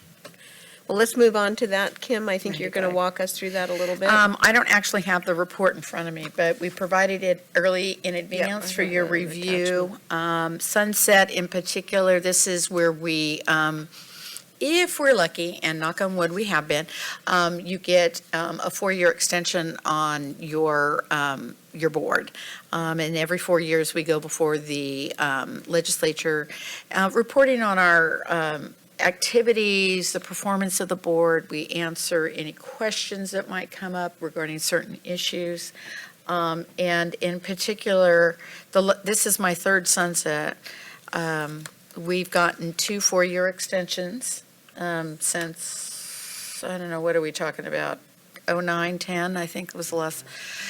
So we'll go for a third one. I'm happy to really share with you that we had no outstanding issues that were identified by the legislature or the committees. We reported the board's work, our progress. I'm really proud of that report. We've done some amazing work. In terms of new issues, what I'm bringing up in particular, there are 2. The quorum issue, love all of you, but I know you are all really busy. You guys all have other jobs besides this. Any conflict, any illness, that means we don't have a meeting. And so we have brought that as a concern. We'll talk about that a little bit during our sunset hearing. And then the other issue is our fees. It is the fee proposal. Nobody likes to raise fees. I get it. It's 20 years since we've done so. We've done it the right way. We have had a fee audit. We identified how much it's going to be. We looked at that. The initial impact was going to be significantly harder on registrants than it was licensees. Registrants, because they take the most amount of work, we're going to be paying the bulk of the new fees, and I just did not think that that was appropriate. And so we tried to distribute the pain a little more equitably. So you'll see that in the fee. But those are really the only 2 issues that we're bringing forward. Where I can't say enough about the work of the staff and the board over the last 4 years to achieve a lot of the goals that we've done. We've done some amazing work, and I am going to be very happy to go to Sunset in March with Betty, and we will share that information with the committees. So the next step here is for the board to review the draft version, make any suggested edits. We'll communicate those and make those edits. We'll get it to publications this week, probably today, and then they'll publish it for us, and then we'll turn it in. It's due December 2nd. So we're running a little tight on time, but that's the way it goes. Can I just make a quick comment? So this is also my third sunset review. And so I recall, when during the last sunset review, I was the chair of the board, and I recall that, our sunset review hearing was only like 25 minutes We were compared in to now. 3 hours for some other boards. And so, and this is such a wonderful report to capture all the, in the last 4 years, all the work that we have done. And it is such a wonderful example, it's a wonderful history, right there. So I want to commend Kim and the team, just really make things happen. And also our board members, all these new legislations and regulations that we have introduced and really set the example, not only in the boards for California, but also for a lot of the boards in the country. Yeah, no, it's been good. And I want to echo that. I read through that report, and I was so impressed with both the quality of the report and the amount of work that we've been doing. Oh, no wonder this is a working board. So it was very impressive. So hats off to all the people involved in putting that together. It was truly a team effort. When we get the report, my approach has been to assign it out to the different areas where we're asked to respond. And because it's my third one, and because I felt like Steve sort of needed to share in the pain, I asked him to coordinate. And he did an amazing job of coordinating it, formatting it. The legislation information comes from, and regulation stuff comes from Christy and Roseanne. The managers report on their various units. My role in particular this year was to make sure that we captured everything, and that the presentation was, was of the same quality that we have always presented. That was my role this year. So. Steve did a wonderful job of putting it together, and the staff has done amazing work in extracting the data, so. Yeah. Good. Before we move on, I was going to say the exact same thing, and I think it needs to be said that you and I had a chance to talk about some of those issues, but I think at the bottom, at the end of the day, the work is just absolutely amazing when you look at how much has been actually accomplished. And anyway, just thank you Welcome. for you and the staff, and please share that with everyone. Oh, I will. That I really look forward to being able to present that information because it is really powerful stuff. Very good. Jan Lee. Jan Lee Wong, National Association of Social Workers. I am really impressed with the report. I've probably been through a few more sunset reviews than most of you, and I've seen everything from A to Z, and this is definitely an A. Thank you. A-plus report. Just for some context for you, usually it's pretty straightforward. Every board has to go through a sunset review, but probably a couple of decades ago, decade and a half maybe, there was serious question of whether this board and some other boards should be dismantled. I mean, it was incredible that people in government were talking about that. And I think it was partly because they didn't understand the role of this board, but at the time, the board wasn't functioning that well. It was functioning, but not that well. So when you have a wonderful executive officer, a great board, wonderful staff, and it just top-notch, top-flight operation, all of those concerns about let's get rid of this board sort of go away. Right. And the real purpose is not so much should we have a board or not, but consumer protection.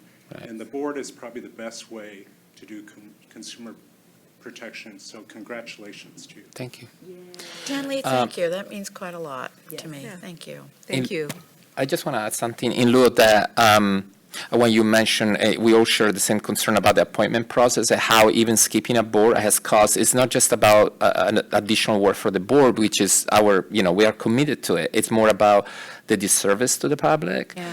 I'm a little bit concerned about the fact that that has been taken a little bit lightly because we are still missing people. And we have great people out there that are willing to serve. So that's definitely, I appreciate you, Kim, bringing that up because it could undo a lot of the good work that we do, because if you skip a board now, there are people paying consequences for that. Absolutely. So just want to bring that to the record. Absolutely. Thank you, Max. Absolutely. And All if I right. may, I have one more comment. So One more do the comment board there. members have any edits or suggestions? Do you like it the way it is? The color's cute, I'll tell Yes. Steve. So my question is, will we get a copy of the Yes. Sunset Review? I Yes. like the electronic copy, but, since it's such history, I love a it. book would be great. Okay, yeah, we will get some copies. And then just circling back to the exam contract, I failed to mention the outstanding work that Steve and Mark Mason did to put that contract together. It was just, I gave it to Steve and said, go figure that out, and he did. He did an amazing job, and they moved heaven and earth to make that happen, and so I really want to thank them for their extraordinary work on that contract. So let it be noted. Let it be noted, Let it be yes. noted. Yeah. So- But I am very excited because I just the changes that we're getting such improved quality. Yes. For basically the same price. Yeah. And that is just going to be such a boon to our applicants and our exam takers. And thank you, thanks Steve, thank I all the will. staff. Okay. So we need a motion to approve the sunset Offer. Do we? written? Do we? Okay, we have a motion from Christina second. Wong and seconded by Leah. Can you hear me? Oh, Deborah Brown, Yes? Christina Wong, Yes. Leah Brew. Max Disposti. Yes. Betty Conley. Yes. Jonathan Maddox. Yes. Crystal Anthony. Yes. Motion carries. Okay, thank you. We'll get that out to the legislature ASAP. All right. So, okay, right now, you want to do that? We have an introduction. We have a guest here, Clay Jackson, who I'm going to let Kim tell us all about. Yeah. Clay, come on up if you would like to, but we would like to introduce you publicly. Yeah, so Mr. Jackson joined the DCA legal team a few months ago and is serving in the regulation unit that was created to help move our stuff through very quickly. So Mr. Jackson is specifically assigned to our board, so he'll be working very closely with Christy and Roseanne on a lot of issues. And if there's anything you would like to add to that, but welcome. Thank you. Just a little bit about myself so you know what you're getting. I've been an attorney for 30 years. I've done mental health law, which isn't that normal. I worked with state hospital system, developmental centers, regional centers. Personally, we have a special needs child that has used social workers for many years, so we greatly appreciate what you do as a family. I'm not here to take Sabina's place, but I'm here to take the regulations off of her plate so she can better serve you. And I know she does a great job, so that's what I'm here to do. And just lastly, I've heard a lot of lamentations about your pass rates. And just to let you know, the State Bar of California for the past 2 years has gone from 30 to 50% in their bar pass rate. So you guys are doing great. Thank you. I look forward to working. Thank you. As all of you know, I think expediting the regulation process has been a priority for everyone, so we certainly appreciate the help and certainly welcome Mr. Jackson. And with that, policy and advocacy has been very busy lately. We have a very hefty agenda that we've been wrestling with. So with that, I'm going to turn it over to Roseanne to give you the nuts and bolts of that. Yes, we do. So I'll get started quickly here so we can move forward. The first item we're going to talk about today is proposed legislation for 2020. And this is a compilation of technical changes. Most likely it will go in this year's omnibus bill. If anything is deemed too substantive, it may need to be put in another bill or our sunset bill. But we'll move item by item and we'll stop after each one for any discussion. So the first item up for discussion is a technical change. It has to do with professional corporations. The three sections that are noted in your packet specify that LMFT, LPCC, and LCSW corporations are authorized to render professional services as long as the corporation and its shareholders, officers, directors, and employees who render the services are certain specified license holders and that they are in compliance with the Moscone-Knox Professional Corporations Act. And the sections go on to list which specific professions can be involved as officers, directors, or employees rendering professional services. However, that list of professions is already in the Corporations Code, and occasionally the legislature changes the list of professions in the Corporations Code. And so, for example, there was a recent change, and now midwives and naturopathic doctors are in the Corporations Code, but they're not matched in our legislation, or our licensing law sections, because it's a recent change, and it wasn't added there. So we're recommending just striking the list of professions in our Practice Act sections and refer it to the Corporations Code, because the sections already state that the employees must be in compliance with Moscone-Knox. So, any comments? Okay. So do we vote or anything, or no? We'll vote at the end. Okay. Yeah. Item number 2, section 4980.43.3 is just a really technical renumbering. There's an error in subdivision C. 2 criteria should be instead labeled as A and B instead of 1 and 2. So we're just proposing to renumber that section so that it reads correctly. Item number 3, definition of 1 hour of direct supervisor contact. And this was a change that's for consideration that came from the licensing unit. The sections in law define 1 hour of direct supervisor contact as a specific amount of face-to-face contact between one supervisor and their supervisees. The intent of that term is to require that the supervisor and the supervisees meet actually in person. And that's implied in the law. However, due to questions of the meaning of what face-to-face is, staff believes it would be helpful to clarify that face-to-face contact must be in person versus video conferencing, which is not. And so we're recommending to specify that it's in person. Moving on.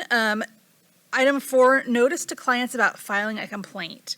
And this is based on AB 630, and last year we ran some language of now, starting this coming July 1st, all therapists will need to provide a notice to the client about where they can provide a complaint about their therapist. In its review of the bill toward the end of the session, the Senate Committee on Business and Professions Committee suggested additional language changes also be included in the notice. At that point, it was too late for the board to meet and approve any amendments, so the choice was either to hold the bill up or suggest these amendments now.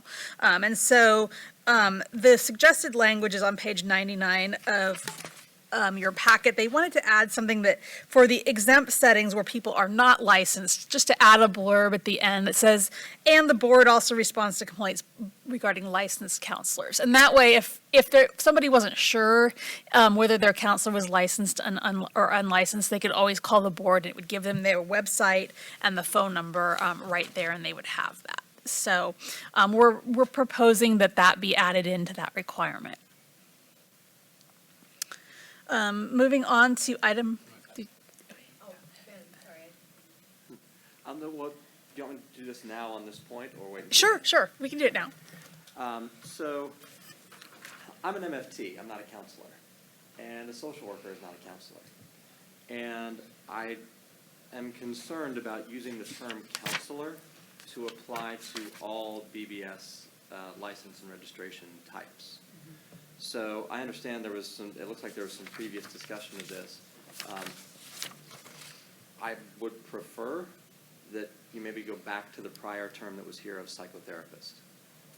That would seem to more effectively cover the BBS's various license and registration types, just because it doesn't make sense for me in my MFT documentation to say, here's where you go to complain about counselors. Mm-hmm. It's going to confuse clients more than it will help them. So, Ben, I think we, at the P&A meeting, we talked about this, and we look at the body, the entirety of the text, and it, looks like there are just words that, has been done has been, used to describe. And so this is just for the consistency purpose. So whatever description that we use, I think, we probably need to go back to the document and just to clarify that. Yeah, So but- that it can be consistent. I mean, that's just the whole point. The full language is on page 105, and so the reason that we had changed it to counselors in the amended language was because when you're talking about, in the notice to clients that's required that talks about unlicensed or unregistered, it refers to those individuals as anybody practicing psychotherapy by an unlicensed or an unregistered counselor. So that's where that word counselor came in. The psychotherapy is mentioned, but again, this is a population that's unlicensed and unregistered, so it's like, what do you call them? So at the P&A committee, it was suggested that, I think we had the word therapists or. We had an Psychotherapist. extensive conversation about taking out the word psychotherapist. And That's using psycho all over. Because therapist, they're I remember that possibly not conversation. licensed. So that's why we decided on counselors. But I understand Ben's point in that counselors is a good term for non-licensed personnel, but it does become problematic when what we're saying is that we respond to complaints regarding licensed personnel, and those would be therapists. What about describing the types of services performed by a person, registered or unregistered, or licensed or unlicensed, instead of giving the person a title? Because above where it says. Providing counseling? No, they're providing Therapy? psychotherapy services. I don't know, just. What if we said, the Board of Behavioral Sciences receives and responds to complaints regarding services provided by individuals licensed or registered by the board? That's fine. That seems like a way around that. Get rid of the title. Which, rather than going into all the scope of services, which can get controversial and a little bit sticky. Exactly. Roseanne, can you repeat It that? would say, the new language, the new piece would say, the Board of Behavioral Sciences receives and responds to complaints regarding services provided by individuals licensed and registered by the board. And then the next piece, if you have a complaint and are unsure if your blank is licensed or registered. This person? And are unsure. If you're a service provider? If this Yeah. individual. Or practitioner. If you're a practitioner? Any of those is fine. If your practitioner is registered, licensed or Under- registered. Practitioner instead of counselor down there. So then it would read, if you have a complaint and are unsure if your practitioner is licensed or registered, please contact the board of this. Yeah. Because that would include counselors, therapists, social Anything. workers, everybody. That works well, thank you. Great. All right. Is it- can Do you I have ask a another? question Oh, yes, or am I out of absolutely. No, you're absolutely place? able I to. have just two quick questions, and forgive me if it's in the paperwork and I'm just not seeing it. On the definition of face-to-face, I'm a little confused. How does this affect the use of video conferencing for supervision? Does that still constitute an hour of direct supervision, or is it not? How does that work? Yeah, video conferencing isn't touched. It's only allowed currently in law in exempt settings for supervisors. And so we haven't touched that law. It's just clarifying that the face-to-face is in person. Oh, okay, but, all right, okay. But it doesn't in any way negate the use of video conferencing? No. Then the other, if I can, see if I can ask this question clearly, with respect to the notice requirements, if I understand it correctly, there would be a notice given by licensees and registrants indicating to the public that they can complain to the board about concerns. And then there is the additional provision with respect to unlicensed, unregistered, indicating that you can complain to whoever in the agency. But in a BBS memo, it said that applied to exempt settings. And so I'm thinking, what about this new contemplated category of non-exempt, non-private practice settings? Where does the notice requirement come in there, if I'm asking this coherently?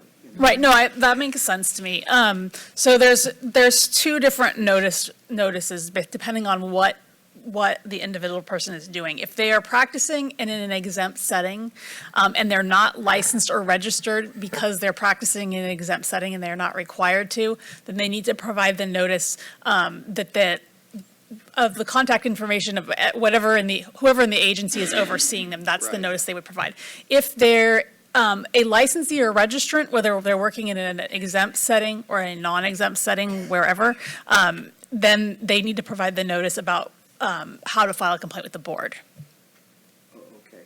Irrespective of the practice setting. Irrespective of practice setting, so, because I know maybe I'm getting ahead of myself, we have and I'm trying to articulate this without messing it up, the settings where people could, we're contemplating where they could earn hours of experience in a non-exempt, non-private practice setting if it's certified or licensed by a regulatory agency. What about people that are in that place? It's not exempt, it's not private, so does the notice apply there as well? It was hard to tell. If it all goes on whether the notice is anybody that's providing services that would require a board license, or if it were not in an exempt setting, would otherwise require a board license if they were doing it anywhere else. If it happens to be in an exempt setting and therefore they choose not to be licensed, then they would provide the notice about filing the complaint with the setting. Anybody else, then would the license or registered with the board, regardless of the setting they're working in, if they're licensed or registered with the board, they provide the notice about filing a complaint with the board. So you could have, forgive me if I'm being redundant, you could have somebody who is not registered yet, who's in a non-exempt, non-private practice setting, like a licensed drug clinic or whatever. They would be giving information about complaining to the site. The entity, yes. To the entity, okay, I just want to clarify Yeah. that. All right, thank you.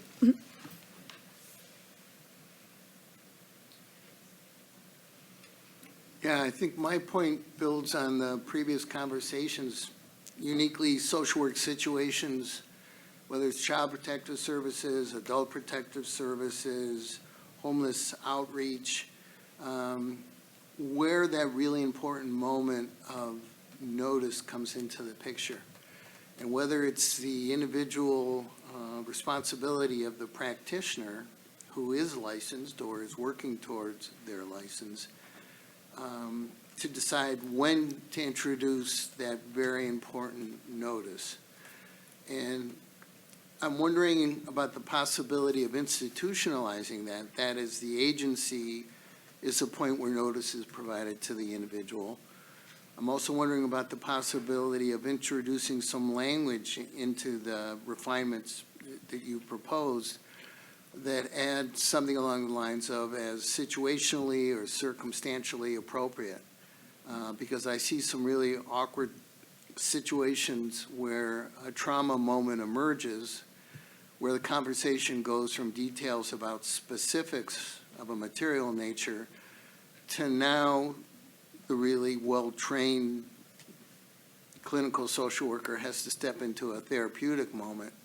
Is that the moment where the notice becomes required, or how much room is there to responsibly introduce the really important notice? So I don't know if I'm brainstorming or just kind of presenting to everyone a way of tailoring our shared good intention to some of the complexity of practice situations. So our intent on this was strictly, they could take the language and put this in the informed consent, because at the beginning of every session, there's all that paperwork you go through and you know, get all the releases.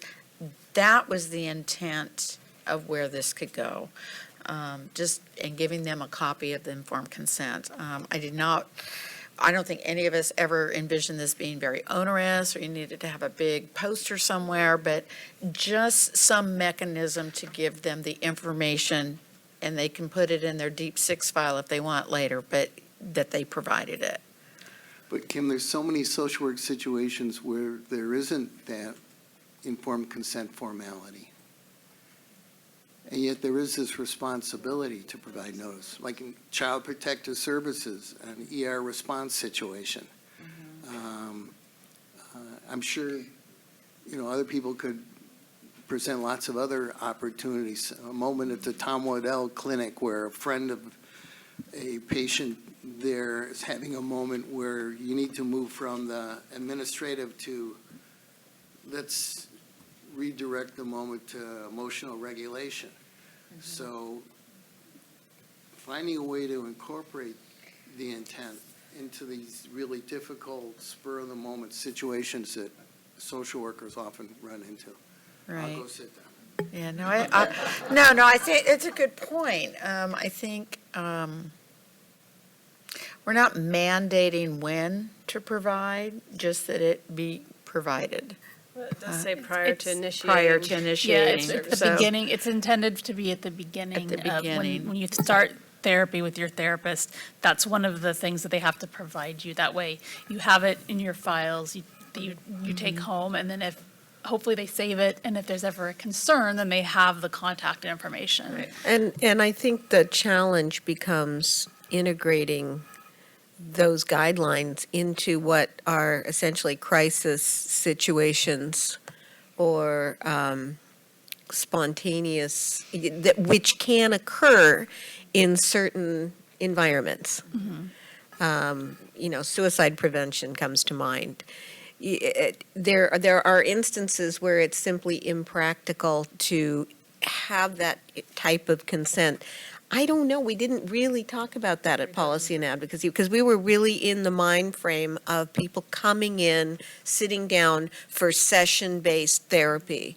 And I think the point is well taken, that there are many roles, many environments where that is not practical. And are we creating some kind of a barrier for those environments or a challenge for those environments? I don't know, do we need to take it back to P&A? Leah? So I assert that when you're doing crisis management, it's not psychotherapy. It's different in the nature and scope of the work. You use psychotherapeutic techniques sometimes as part of that are CBT-oriented, grounding-oriented, but there is a difference between managing a crisis and doing psychotherapy, right? It's deeper for psychotherapy. Secondly, I don't know why, at least where there is a brick and mortar situation, it would be easy to have that information posted, just like you would post people's license and that kind of thing. So I'm less than, I think that it could happen, but I don't know that we can figure out a way to navigate that perfectly. Again, I feel like crisis is different than therapy. So if it goes from crisis and now we need to switch to therapy, you're not going to have to do that in an instant. You can say, okay, well, I'll come back next week, and then you'll set up the paperwork differently next week, whereas this week it might be that suicide assessment. I don't know. So that's an excellent point, but I'm still back to creating, making sure that that's clear, or that, I mean, I understand you parsed that out very nicely, and it made sense to me sitting here in the whole context of what we're doing. Someone in those situations may not have that parsed out quite as neatly. Comment? Well, okay, I apologize. But this is a real problem for social workers, because we start with the statutory definition of what clinical social work is. And there's this really nice paragraph, Business and Professions Code, that defines clinical social work. And immediately below that, I'll quote, psychotherapy within the meaning of this chapter is the use of psychosocial methods within a professional relationship to assist the person or persons to achieve a better psychosocial adaptation, to acquire greater realization of psychosocial potential and adaptation, and to modify internal and external conditions which affect individuals, groups, or communities in respect to behavior, emotions, and thinking, in respect to their interpersonal processes. So in a way, and I totally agree with what you're saying. There's there's a duality, and this has been something I think I brought before the board before. There's different interpretations and characterizations of psychotherapy. Part of the uniqueness and part of what seems to be working for social workers in trauma-informed care is to be able to provide that duality. That in the moment, in a setting that isn't formally an office with a 50-minute format, to be able to start where the client is at and move from the official job description into organizing that therapeutic contact in a cultural humility-informed way, so that ultimately the client begins to not only stabilize in the moment, but move towards a more structured reflection on internal circumstances. I want to just say a couple of things. I want to acknowledge that reflection of what social work truly is, because that's a walking through life model. It's a model that I knew that I learned really early on in social work, and it is literally walking hand by hand with a client and saying, I am with you in this moment, and I'm walking beside you. And it's truly like very different than other models, such as like even through the MFT models or the LPCCs, because social work, when you really look at the code of ethics and when you look at what social work believes in and what it is and what it embodies, advocacy is a huge piece to it, community-oriented, walking beside clients. And so, like, I completely agree. I don't think therapy is just in an office talking to somebody doing talk therapy. Therapy is also walking beside a client and meeting them at the train tracks and saying, what do you need today and how can I help you with that? It's sitting at the DMV for 2 hours and literally having a session there, you know? So let me ask you, how do you manage informed consent? Because informed consent is a state law. So how do you manage informed consent? Because if we can tie it to the informed consent piece, then maybe that helps? Maybe that's what we need to, because I would say you still do all of the regulatory things that you normally would do with a client. It's just that your practice looks different. Like your way of, you get all your stuff still that you still would do with any other practice. I think it's just being able, it's having that expansive in those forms and things like that. It's being able to say it's inclusive of all these different things. I think that it is informed consent can be inclusive of other things, such as like your case management and all that other stuff that is a whole holistic perspective, I would say, for a client. It seems like it would be helpful to sort of, because I work in community mental health, I'm Director of Family, Youth, and Children's Services in an agency in the East Bay. And we provide a range of services beyond psychotherapy. We have an FSP team that goes out and provides wraparound services. We have direct practitioners that provide psychotherapy. And so typically, an informed consent isn't so narrowly defined that it only addresses psychotherapy. It's broad enough to encompass all the potential services that may happen underneath the umbrella of the agency that I work for. So I think maybe we should look at trying to identify language that's broad enough, that doesn't just say psychotherapy, but actually would be inclusive of all the range of activities that practitioners under the BBS board provide, so that it's inclusive of what we're talking about.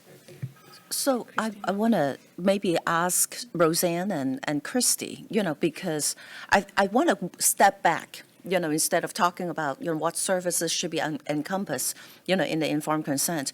But maybe Roseanne or Christy can actually give us, for the spirit of this particular law.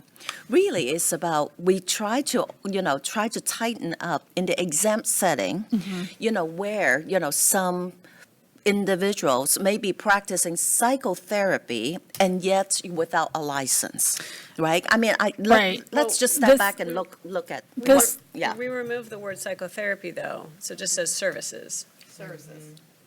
So I think it's... in P&A, I believe. Your blue text That, regarding. well, the language on page 105, the notice to clients, the part that's not in underline, it says that it still says psychotherapy there, because that can be done in exempt settings. The true reasoning, this text came about from the exempt setting committee, which started due to a concern that maybe the standard of care that was taking place in exempt settings in some cases was not necessarily up to par with what would be expected of a licensee, and that there's really no recourse in certain cases for individuals who are receiving psychotherapy in these settings, yet they may be some of the most vulnerable. So the board felt that if we could put a notice in place before they went and went to these agencies to get these services in an exempt setting, that it might be helpful, because then that person would know, at least if they weren't a licensee, they couldn't file a complaint with the board, at least there was transparency about where they could file a complaint if they had a problem. So this was an attempt to nudge those agencies to do that. So I think what we're hearing is, could there be unintended consequences? I think that's the bottom line, right? Yeah, two things, just in terms of language, maybe something along the lines of as situationally appropriate, or reflecting circumstances involved. I think the language discussion in terms of therapy, that makes a lot of sense, but going back to Dr. Brew,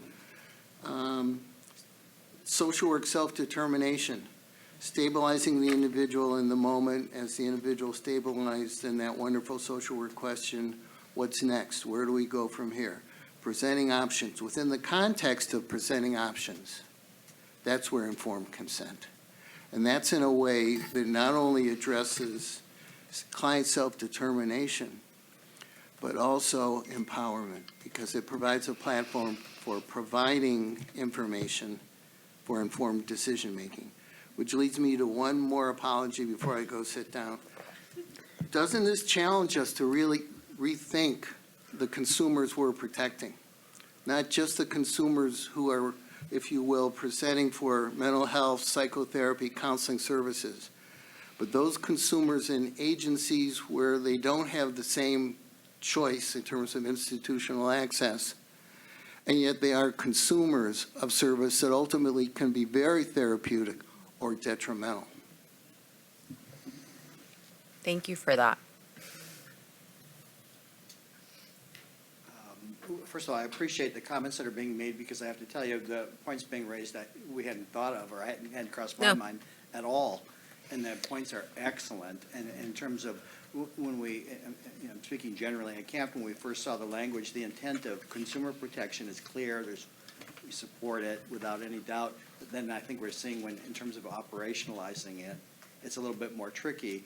And when I first heard, if I understood it correctly, the description of it being somewhat flexible insofar as you weren't obligated to tell the client this immediately, but you could do it. I'm thinking, well, what about if you saw a client one time and never again? And are you in trouble now for not having? I think we have to get back up and talk, and because I'm already anticipating the phone calls from our members saying, how do we do this in this setting and outside of the traditional psychotherapy sessions? So we support it, but I would be happy to collaborate with you in terms of teasing language out, subject to all of these great comments being made. You go ahead. So I think what we're hearing, and I'm hearing Sabina on the left and Kim on the right, I think we need to move this back to policy and advocacy. I'd really hope that we could just move it on through, but frankly, good points brought up that we just didn't even think of. And I think they're valid points that at least, at the very least, we can slow it down a little bit and have further conversations. So I think we'll be seeing this at policy and advocacy, but I would strongly encourage stakeholders who have provided the valuable input to please join us at the Policy and Advocacy Committee meeting so that we can craft this in a way that is thoughtful and doesn't have unintended consequences, but at the same time protects consumers in the way that we had intended. And can I just add, Dr. Shapiro, there is no need to apologize. No, this is, you're bringing up really, you would apologize if you were talking about the weather, but this is very relevant and important. So please, we want to hear your voice. Absolutely. And by virtue of the fact that we're moving this back for further discussion, that was a very, very helpful comment. Roseanne, sorry about that. Back to you. That's okay. Okay, so we were, I think, on item 5, okay. So this next one, amending Business and Professions Code 4990.30, petition for reinstatement or modification of a penalty. Our legal counsel has recommended clarifying certain provisions regarding the procedure for petitioning to terminate probation early or modifying a penalty in order to clear up some ambiguities. Subdivision B in 4990.30 currently specifies timeframes after which a petition can be filed with the board. Until recently, the board has operated under the assumption that during which the time that a probation is told counts toward the specified timeframes. However, in a recent case, an administrative law judge said that that is actually incorrect. And so staff wishes to clarify that the time frames exclude any periods of probation tolling. And then the second piece of this is that subdivision C states that a petition can either be heard by the board or the board can assign the petition to an administrative law judge. However, the very next subdivision, subdivision D, it sort of implies that the petitioner has some say in who hears the case, because it states the petitioner may request that the board schedule the hearing on a petition for a board meeting at the specific city where the board regularly meets. So the intent of this is likely to provide the petitioner can request, if the board's going to be in Southern California and they're in Southern California, that the case be heard there. But it also possibly inadvertently suggests that a petitioner can request the board hear a case instead of an administrative law judge. So we want to amend subdivision D to clarify that a petitioner can only request a hearing location if the board is hearing the case. Are there any comments or questions about that before we move on? Okay. Item number 6, acceptable LCSW continuing education providers. So currently, our law about CE states that social workers can only obtain continuing education from an accredited school if the school is accredited by the Commission on Accreditation on the Council of Social Work Education. It does not state anything about allowing social workers to gain continuing education from a school accredited by the U.S. Department of Education or the DCA's Bureau for Private Post-Secondary Education. We believe this is unintentional, and it should state that they can gain, social workers can gain CE from USDE or BPPE, just as LMFTs or LPCCs can. We believe that that's just an inadvertent omission, and so we would like to amend the law to state that they can use those sources as well. Anything? Okay. Item number 7, delete duplicative definition of supervision. We just have 2 sections in LPCC statute that define supervision, and so we just want to do some cleanup. We believe that section 4999.12, which defines other terms, is the appropriate place for it, and so the definition is most appropriate there. We'd just like to strike the duplication that's in 4999.46.1. And then item number 8, fines for Licensing Act violations. This is something we had a little bit of a discussion at the Policy and Advocacy Committee meeting, and so we discussed that and kind of came to a proposal on what to do. LMFT and LPCC law both have provisions establishing a misdemeanor charge and a fine of $2,500 or 6 months in county jail for violating their respective licensing acts. LCSW law also has this clause, but the fine amount is less inexplicably. It's $1,000. LEP has the same language, but has no specifying of a jail time or a fine.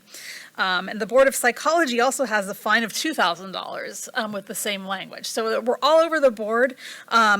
The psychology, as well as the LMFT and LCSW laws, were all established in the mid-1980s.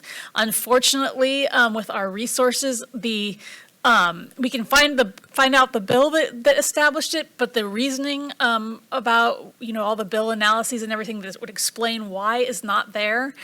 So we're really not sure. We've tried to ask around at the legislature, and it's with some other sources, and we really haven't been able to, nobody really knows why those fines vary. They are court fines, they're not board fines. The boards has the authority and regulation to establish a system for issuing citations and fines via regulations. We've done that. Our fines for citable offenses we have fines that can be of up to $2,500 for certain offenses, or $5,000 if there's certain circumstances involved. But these are separate and it's not discussing the board's particular fines. So what we are proposing, and this is what we discussed at the P&A meeting, is that we amend our four practice acts. The language would state that it's a misdemeanor punishment for a licensing act violation is a fine as determined by the court and/or up to 6 months in jail, which is the language already there. If this is too substantive for the omnibus bill, we already reached out to the Assembly Business and Professions Committee to see if it could be addressed as cleanup in the sunset bill, because it seems a little inequitable that it's inconsistent across the license types. So it really should be a matter of courts to set the fine, is kind of what we discussed at P&A. So, is there any discussion or thoughts about that? What was the sense? Is the sense that it'll probably be moved into the sunset? They didn't give me a sense, but my sense is that it's possible, just because the Omni bill is a little bit more for technical cleanup, and it's sort of deleting a fine. It's not deleting a fine, but it's deleting an amount, so that might trigger a little bit more review. Okay. So it's kind of a toss-up. We'll see. We're going to try this first. Okay, and then just really quick mentioning, the Policy and Advocacy Committee had recommended at its meeting, item number 4, we already talked about that, changing the term therapists and psychotherapists to counselors, which we've worked out a better solution for that. And then item 8, we talked about the fine amount. So since the P&A meeting, we have one other very minor change that needs to be made due to chapter legislation, which will be effective January 1st. We need to correct a numbering reference in 4996.17.2. C contains an incorrect reference. It discusses education requirements for out-of-state applicants who do not qualify for the streamlined pathway provided by this year's SB 679. And it states that out-of-state applicants must either have a master's degree from an accredited school of social work or comply with subdivision G of 4996.18. As SB 679 moved along throughout the last year, at one point subdivision G was renumbered to subdivision C. And that did not get reflected. So the reference is now incorrect, and the correct reference is 4996.18E, so we need to just clean that up. And so that is I'll say the omnibus bill proposal or other legislation vehicles as needed. So we can open that up for discussion. So how do we go about making the motion with the removal of number 4? Right, right. So if everybody has an agreement, or someone wants to make the motion? I want to make the motion. Okay, so you're going to remove item 4 from this proposal, and you're going to... Direct staff to make any discussed changes and non-substantive changes. And that second part is incorrect about bringing, Okay. that was for the P&A. Okay. So you're going to direct staff and the EO to pursue this as legislative changes. So moved. I'll second that. Is there any further discussion? Okay, then Christina, let's go ahead and take a vote. Deborah Brown? Yes. Christina Wong? Yes. Dr. Leah Brew? Yes. Max Disposti? Yes. Betty Conley? Yes. Jonathan Maddox? Yes. Crystal Anthony? Yes. Motion carries. All right. We are on our next item. Page 123. Give me 1 second, I'll get there. It's a discussion and possible action regarding rulemaking proposal to amend Title 16. California, is that what I'm seeing? On page 123, it should be Am AB I- 2138. Did I get ahead of amendments. myself? Yeah, slightly. Just one. I'll get you there.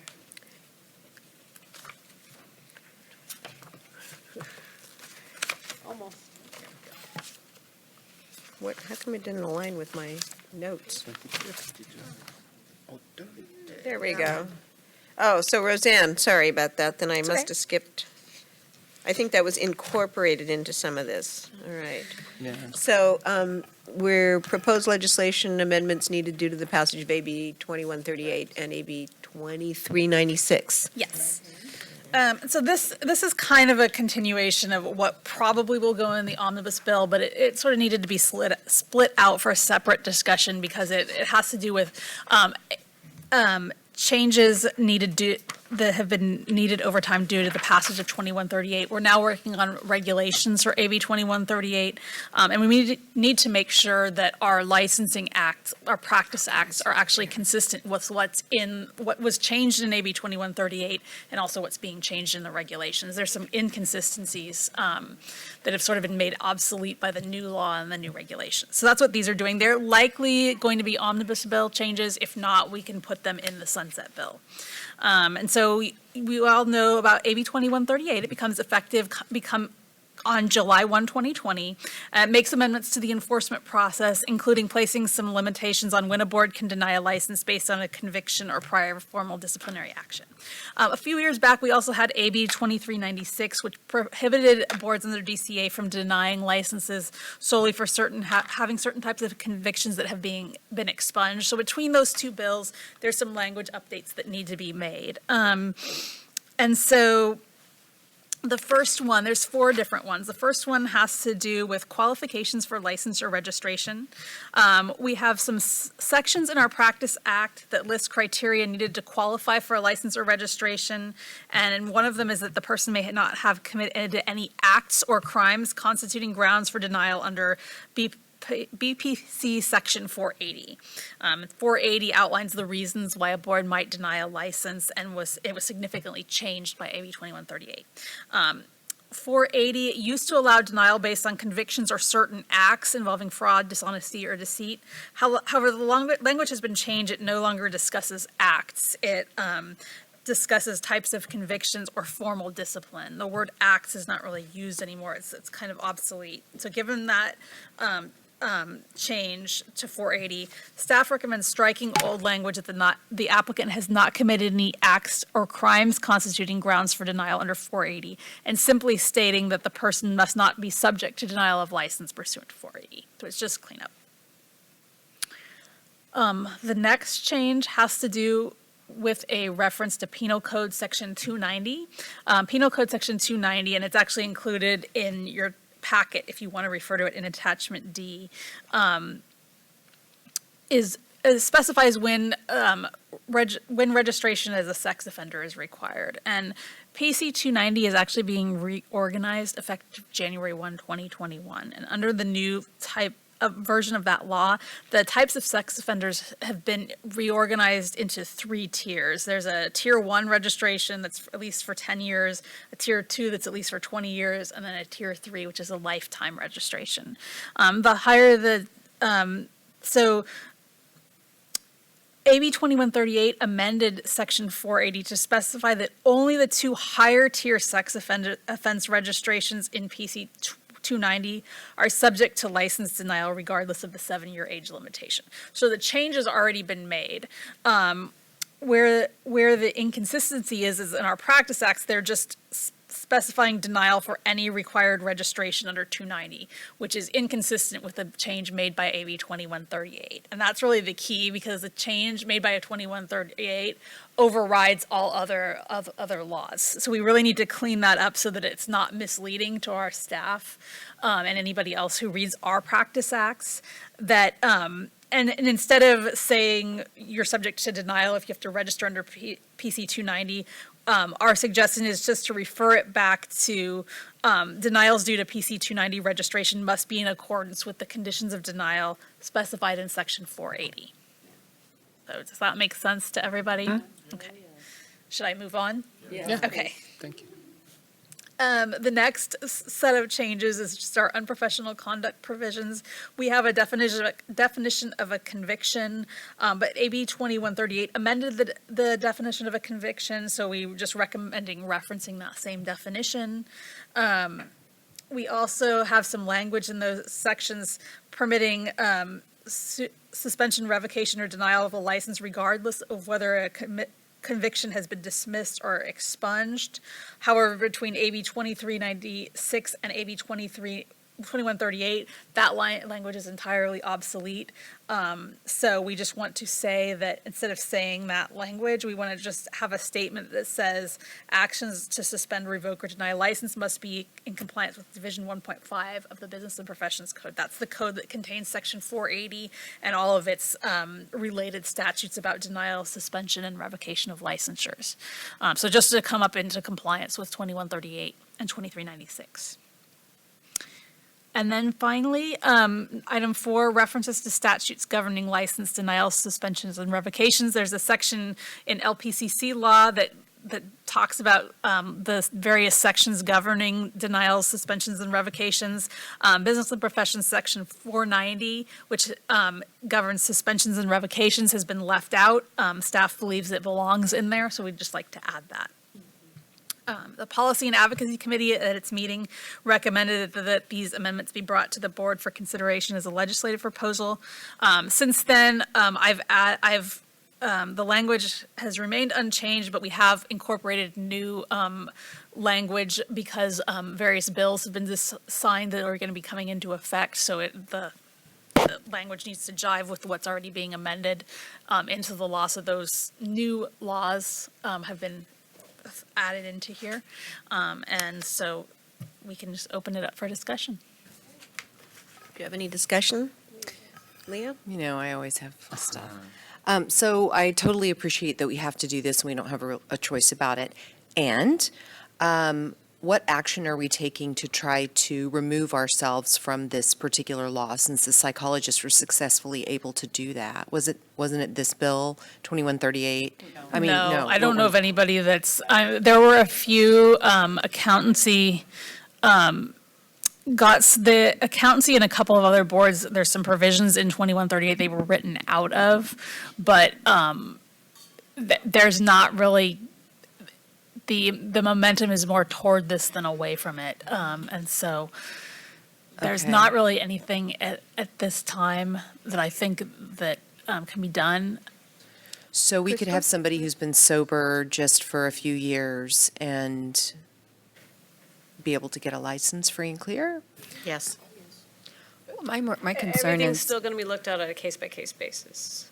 Okay. But there are also those other limitations imposed by 2138. Right, because I'm thinking of certain professions, you don't want them, like maybe as your contractor, that's fine, but for psychotherapy in a private practice and somebody's working with children and has a history of looking at child pornography, for example. I do know that Kim mentioned previously that she was kind of keeping track of some instances where perhaps the change in the law has been potentially detrimental, and she was going to kind of, is that? That is correct. I'm creating my data. Okay, I think yeah.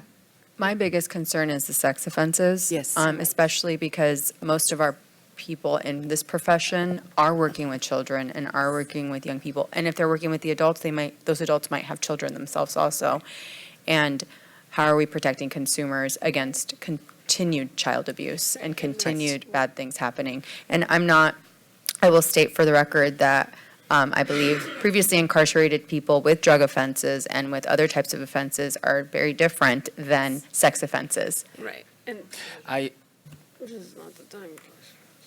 Did you understand that? I just want to make sure that we keep our discussion on the amendments, and we're not Okay. going to rehash 2138 and the angst that I know you all have felt. Okay. Right. Thank you. In this. So then I guess the issue becomes, as we look at the guidelines and how we have to redraft to be compliant, is there any discussion specific to the modifications that we're proposing?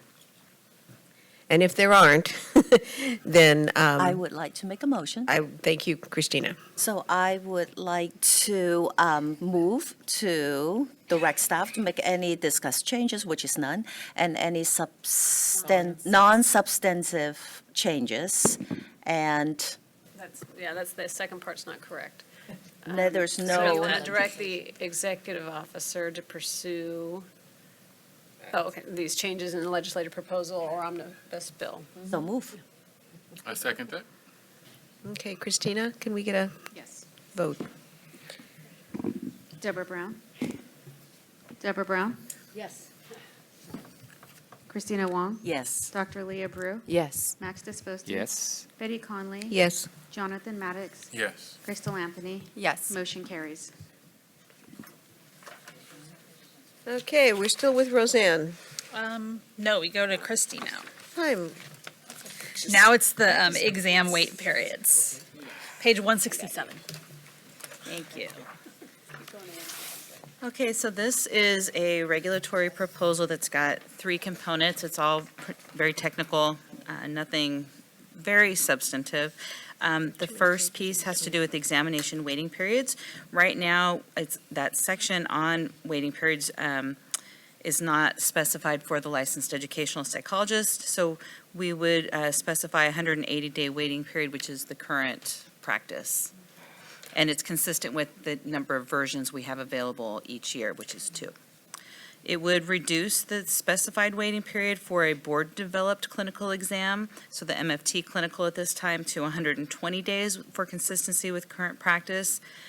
And we had added some other language that we brought to the P&A committee, but upon further discussion, we had removed that language, and we had added to each of the components that it was a minimum waiting period, and there were concerns expressed. So we felt that was not critical language, so we went ahead and removed that. Any questions on any of those pieces? Okay. The second component to this is our professional corporations in 2 sections of our regs, and it would just simply be adding LPCCs to the sections pertaining to ownership and transfer of shares, as well as the naming of a professional corporation, and that's just for consistency with the other 2 professions. And then we're needing to delete the section about equivalent accrediting agencies for MFT applicants. It is now covered in statute.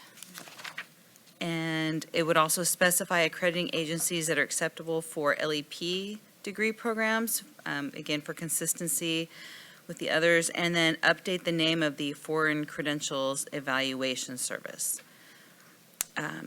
So that's really that. Do we need a vote for that?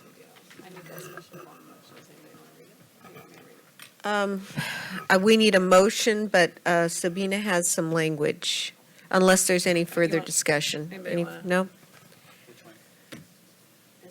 This one. Me? No, right here. Oh, you want to do it? Yeah, I don't have it. You do it. Oh, wow.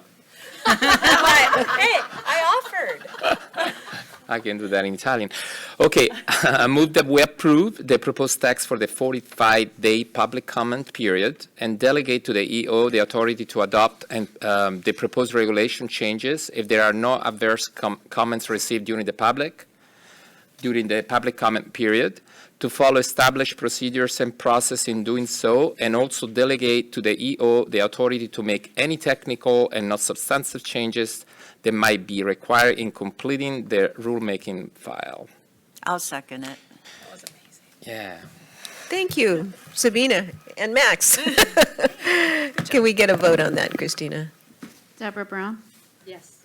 Christina Wong? Yes. Dr. Leah Brew? Yes. Max Disposti? Yes. Betty Conley? Yes. Jonathan Maddox? Yes. Crystal Anthony? Yes. Motion carries. All right, so let's move on to the fee proposal. And I believe that's you. Thank you, Roseanne. So our board has not raised its licensing fees for our marriage and family therapist, LCSW, or educational psychologist license types in at least 20 years. A recent audit of the board's licensing fees found that they're no longer sufficient to recover operating costs. And Kim alluded to earlier with the fund condition, what that's going to look like in a year or so if we don't do anything. So we conducted a fee audit beginning in last August, and based on that fee audit, you can see the proposed fee increases here on page 173 and 174 for each license type. We did the fee audit with CPS HR Consulting and they submitted the final report to us in April of 2019. You can actually find that in your packet in attachment F. And what they did is they reviewed 25 of the main fees. These fees comprise about 90% of the revenue. They're the big ones, the registrations, the licensing, exam, and renewals. In the last 4 years, our revenues have, for the 25 fees have increased about 39%, but our expenditures have increased by about 42% as our license population grows. We've had a steady increase in volume in license and registrant population. What CPS did in their methodology is they used 3 years and the 3 past years, and they divided expenditures by staff hours to get a per hour or a per minute amount. And then they used these they allocated these fee increases across the license types somewhat arbitrarily. And then the proposed fee increases were accounted for in the board's fund condition for the next 5 years to see what ultimately the fees will increase the board's revenue. There we go. Sorry about that. By about $6 million. And would result in a 5-month reserve by fiscal year 2023-24. However, when we kind of looked at what CPS was proposing, it didn't take as much into account the impact a fee might have on licensees and registrants individually. It hit the registrants especially really, really hard, and they're the population that makes the most money. They're out there trying to earn their hours, working multiple jobs, and so we really didn't. Money. The least money. Yes, least money. We really didn't feel that was equitable. So we adjusted the proposed fees a little bit so that was reflected in an attempt to try to make things a little bit more fair. So that's what you're seeing here. And the end result of revenue is still the same, but we tried to make things a little bit more palatable for everybody. So any fee increase that's approved by the board would need to be done in 2 steps. First would be to run legislation to increase the fees and statutes. It would set a baseline amount and a maximum amount, so the baseline amount would be effective right away. And then we could, as needed over time, increase the fees and regulations up to the maximum amount in statute if needed over the years. Attachment A contains the statutory amendments that we would need.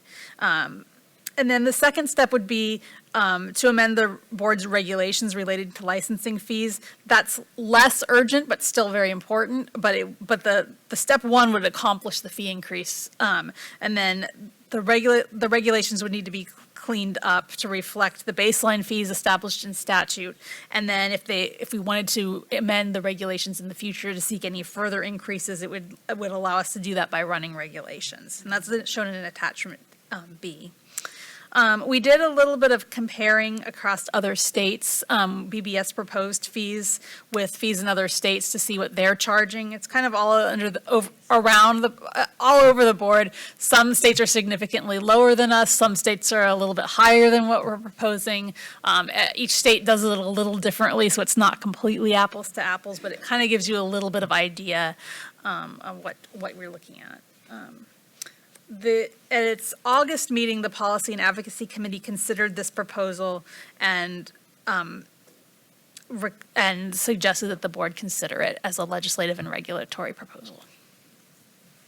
There's a couple of additional amendments I wanted to point out that's included sort of as cleanups. In the regs, we deleted delinquent fees and active license fees and replacement and certification fees because they're already in statute. We are deleting some obsolete authority for CE provider fees. The board no longer approves CE providers.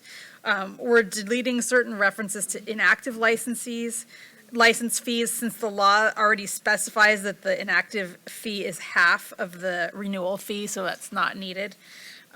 We deleted language in LEP and LPCC law requiring payment of accrued renewal fees to renew an expired license.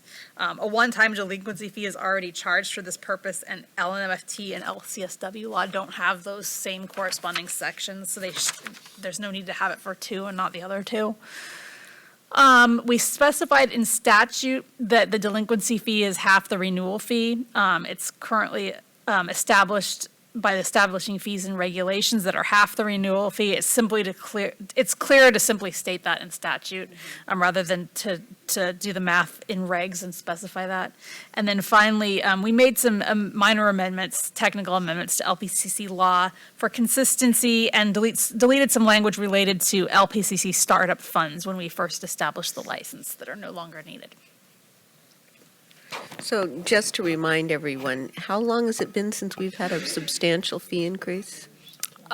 About sometime in the mid-90s, it looks like. Okay, so it's been like over 20 years? Right, over 20 years. Okay, so just wanted to have that. So I'd like to open that up to board discussion, and let's start with Deborah and then move to Christina. Am I not seeing this correctly? The licensed educational psychologist, everybody seems to be jumping proportionately, but the LEPs jumped from 100 to 250. They went up $150. That's to take the exam. Part of our methodology when we were aligning those fees was to make all the exam fees consistent as well as the renewal fees consistent across the license types. If you go to the CPS report and you look at what they proposed for LEPs, an initial license for an LEP at one point they were suggesting charging them $400. So we thought that was one of the adjustments that we made. And given that LEPs probably have the lowest license fee right now, I mean, they're going to see more of the jump, And the increase. Can I just add that while I looked at this initially as well, it is, the $250 is consistent across all licenses now. So the application for licensure, while it is a substantial increase for LEPs, it is now consistent across the licenses. So basically, all the licenses are paying $250 for application for licensure. Christina? So we talked about,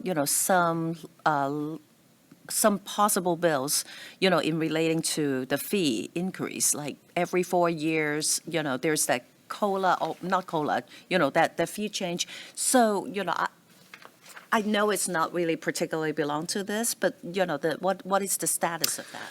There is AB 613 we had considered back in May. That unfortunately became a 2-year bill. It would have allowed boards to increase fees by the CPI every 4 years. I think that would be really helpful in allowing our fees to keep current with inflation. Unfortunately, it's a 2-year bill. We're not sure what's going to happen with that. So we need to that's move not going to forward. help us moving forward. Not for No. now, that we need that go into the legislative cycle too. Right, and even at this catch point, that wouldn't help us at this point, kind of solving some of the underlying issues. But going forward, it's a nice solution to, being able to keep more current, not having these big increases. Because, like we've had loans out to the general fund in the past years. You can't increase fees when you have loans out to the general fund, which has been it's been about 10 years. It's been since I started. We've always had a loan out. So there's no way we were getting a fee increase then. And so now we're kind of forced into this. Any Max? other, yes. Oh, Max, did you have a question? I understand all of that because we've been discussing this for a while now, but is it on? I'm a little bit thank you. I'm just wondering about the new licensees that actually are struggling the most, right? Those that are serving rural areas where really So I wonder, I don't know if this is really too off the box, but in that research analysis being done, is that any other way, for instance, for the new licensee, let's say for the first 3 years of practice, especially in underserved areas where their fee entry could be in a certain amount, and then catching up later on in the next 3 years or 4 years, I don't know the formula now, but something that will help us not to create an additional barrier for new licensee that they don't live in LA or San Diego or San Francisco, which that commitment could be a challenge just to postpone even their own initial job search. So I'm a little bit, I just would like to see if there is been a research in that regard. So if other states have adopted that perhaps a different way. I haven't, and when I reviewed the visa, there's not really any data on that. There wasn't any mention of, when they're discussing their licensing fees, that there's any, there's really not. We have the mental health profession education funds that help with loan repayments for people in underserved areas, but yeah, there's not really a mechanism where I've seen any other state kind of reduce it for certain groups. Would employers pay anybody's? So there In that are, case? there are some systems so of there are care some. that actually provide and pay for licensee fees. Some clinical positions have access to union funds where they could actually get reimbursed for license fees.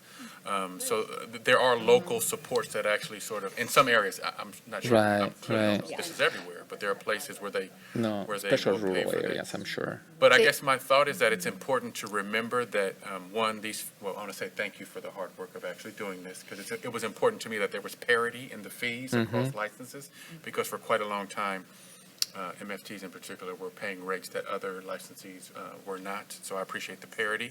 And I think, too, we have to also remember that the earlier conversation was that these fees are going to allow the board to be solvent, which are going to support positions that are actually currently sort of functioning within the board, which is allowing application processes and enforcement actions and things like that to go forward, which ultimately protects consumers. And so while this is important because it's money, I think at the end of the day, it is protecting consumers. And so I think we have to continue to link the two so that it seems less sort of shocking that the numbers are increasing so quickly. Yeah, it's not arbitrary.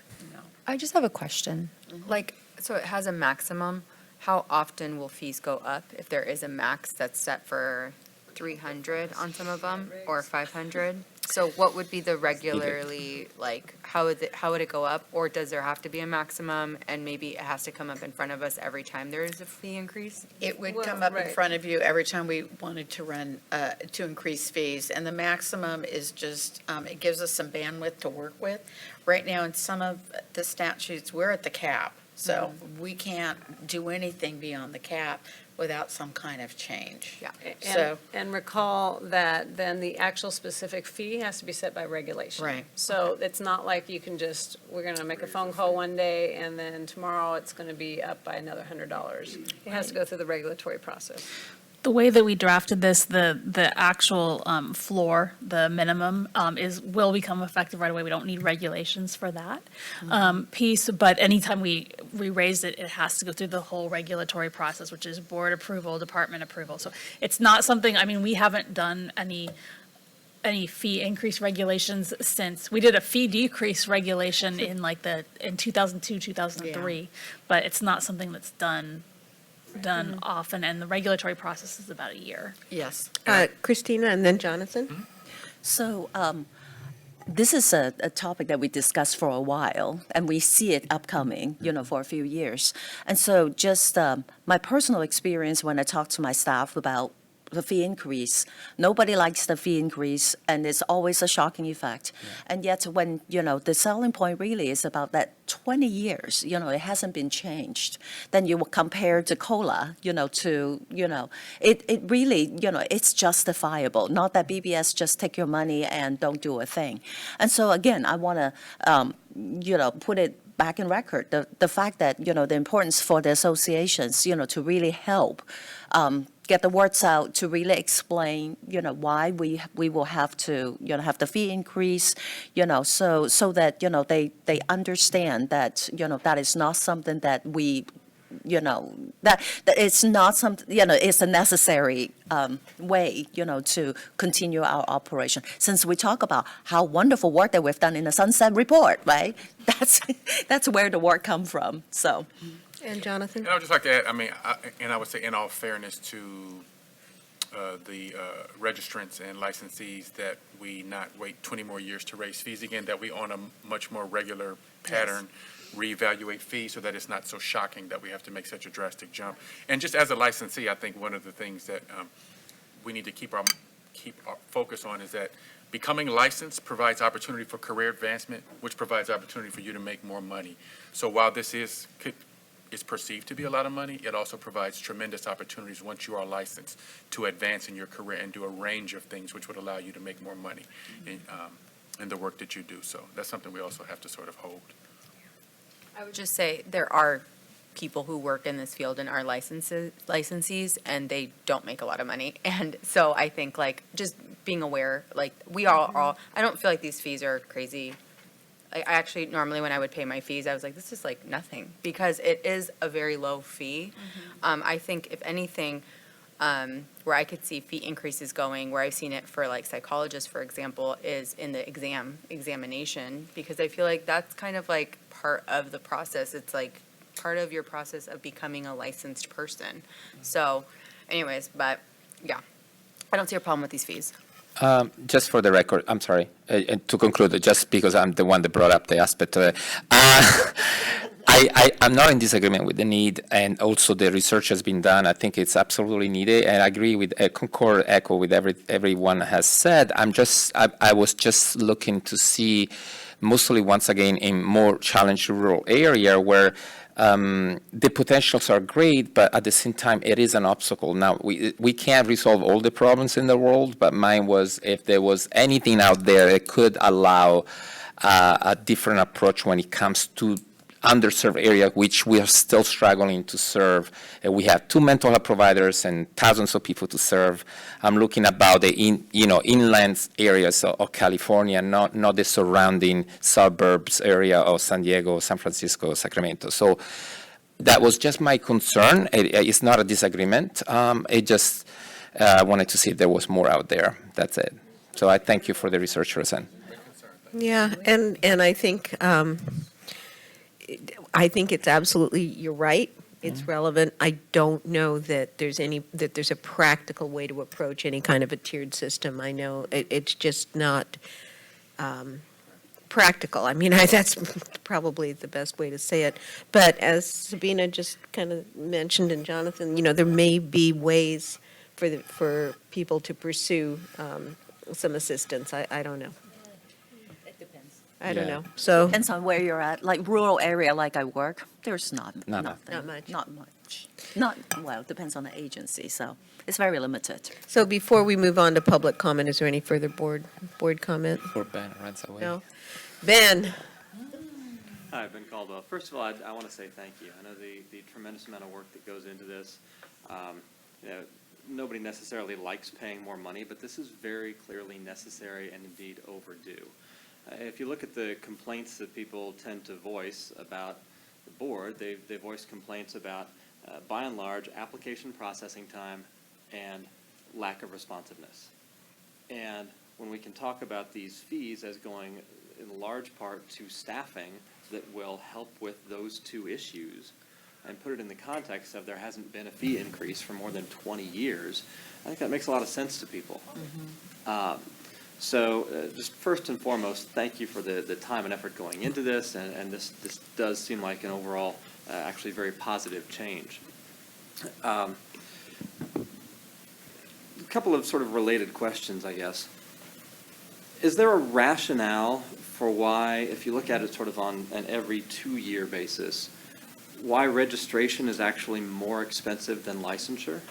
Because renewing that registration every year means that in 2 years you're paying, $300, whereas with licensure, for 2 years you're paying $200 under the proposed fees.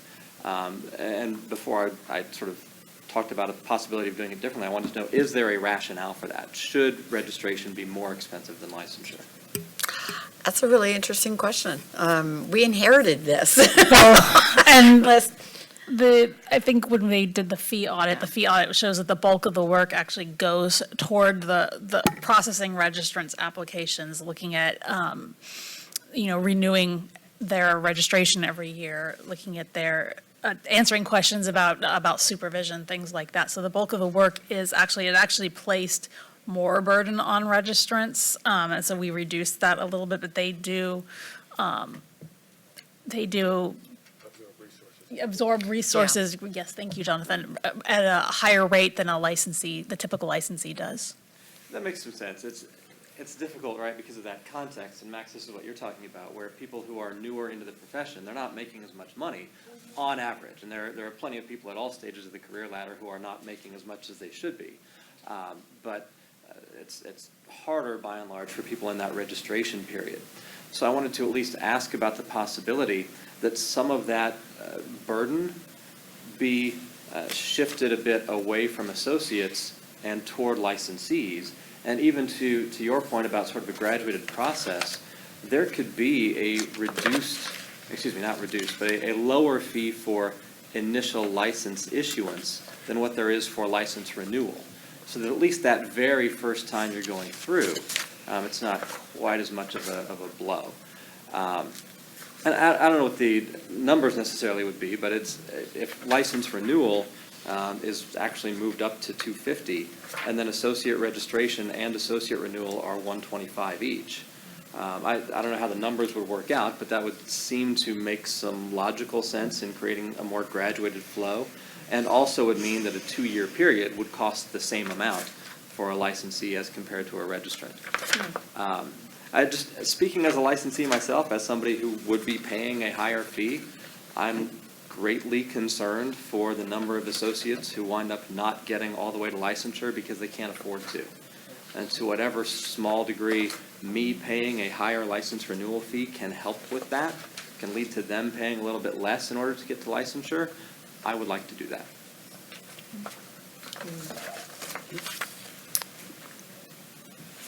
Thank you. Any further public comment? Is that something that can be considered? Yeah.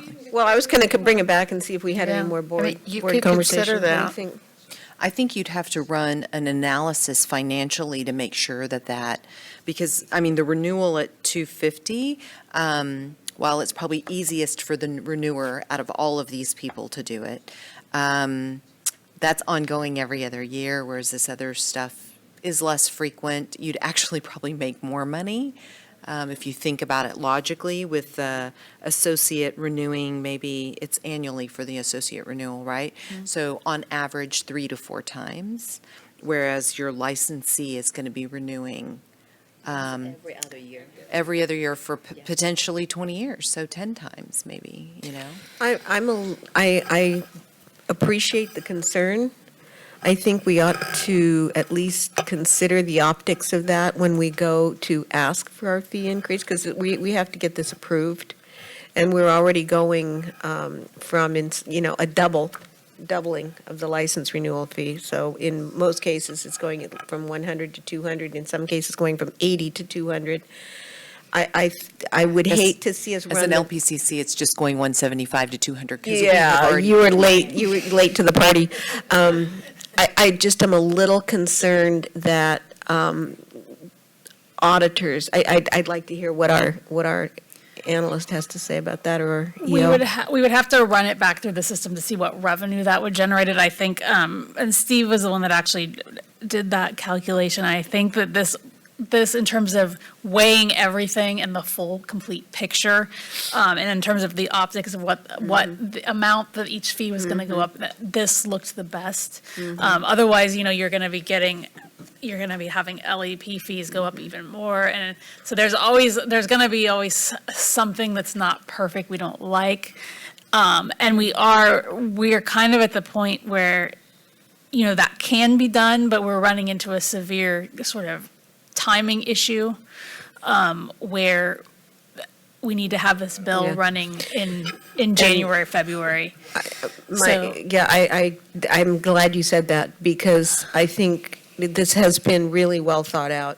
And I think while we all appreciate that it's going to have an impact on our registrants. I think that the benefit of perhaps alleviating at $25 from a registrant at the cost of delaying the whole process and putting us into another cycle is perhaps not a wise, and not to mention to me the challenge of the optics of increasing these fees any more than they already are.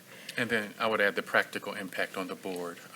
It's already been clarified that if the fees aren't adjusted quickly, that We need what to is get it, on negative this. 2.5 months worth Yeah, of revenue. and Kim likes her house, we've already. I do. Yeah. Yes. So I appreciate the comment, but any further? I think Ben makes a good point, and I think moving forward, if the board were to adopt the fees as we've proposed, as we look to the future, and there's obviously going to be some more increases, but incrementally, I mean, it could be that we leave the registration stagnant and then increase only the licensing fees. And that could be a strategy that we could use. But honestly, because Steve and I worked on this extensively, and I got to tell you, this was what I thought was most palatable. Nobody's going to like it, but in terms of moving forward, this gets us to where we need to be, and spreading the pain around reasonably equitably. So I don't like it. I know that the registrants are double, and it's frustrating. But I can tell you that initially they were looking at paying over $300 a year. And that's what I wanted to say, is that you have already, you've already been sensitive to the fact that the initial recommendation was a substantially higher fee for registrants, and that you thoughtfully kind of dispersed a lot of those fees into more of the license renewal. So I kind of feel like we should. Can I put forth a motion? Well, I've got one more comment here. Oh, you're ready to make a motion? We had one here, too. Oh. I'm ready. I'm ready to make a motion Go too. ahead. Go ahead. So we have two separate things going on here. We have a legislative proposal and we have regulatory language. So let's take them separately, please. So, Yeah, you can split it. so I make a motion to adopt the language and to pursue the legislative proposal. There you go. Second that. Who's seconding? I would. Deborah seconded. I would, can we do the non-substantive, so. Changes and, And to direct Delegate. staff to make the non-substantive changes if necessary. Delegate to the executive officer. And to delegate to the executive officer to make the decision. To pursue a the legislative and legislative regulatory language. proposal.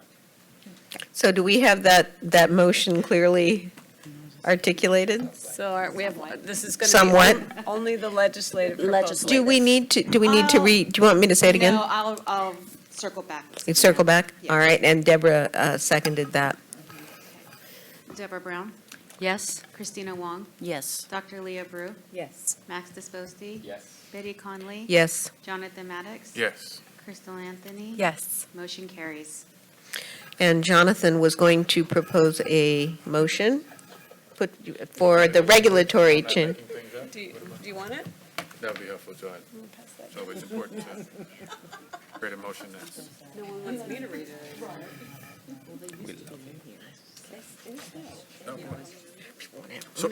So I put forth a motion that we approve the proposed text for a 45-day public comment period and delegate to the executive officer the authority to adopt the proposed regulatory changes.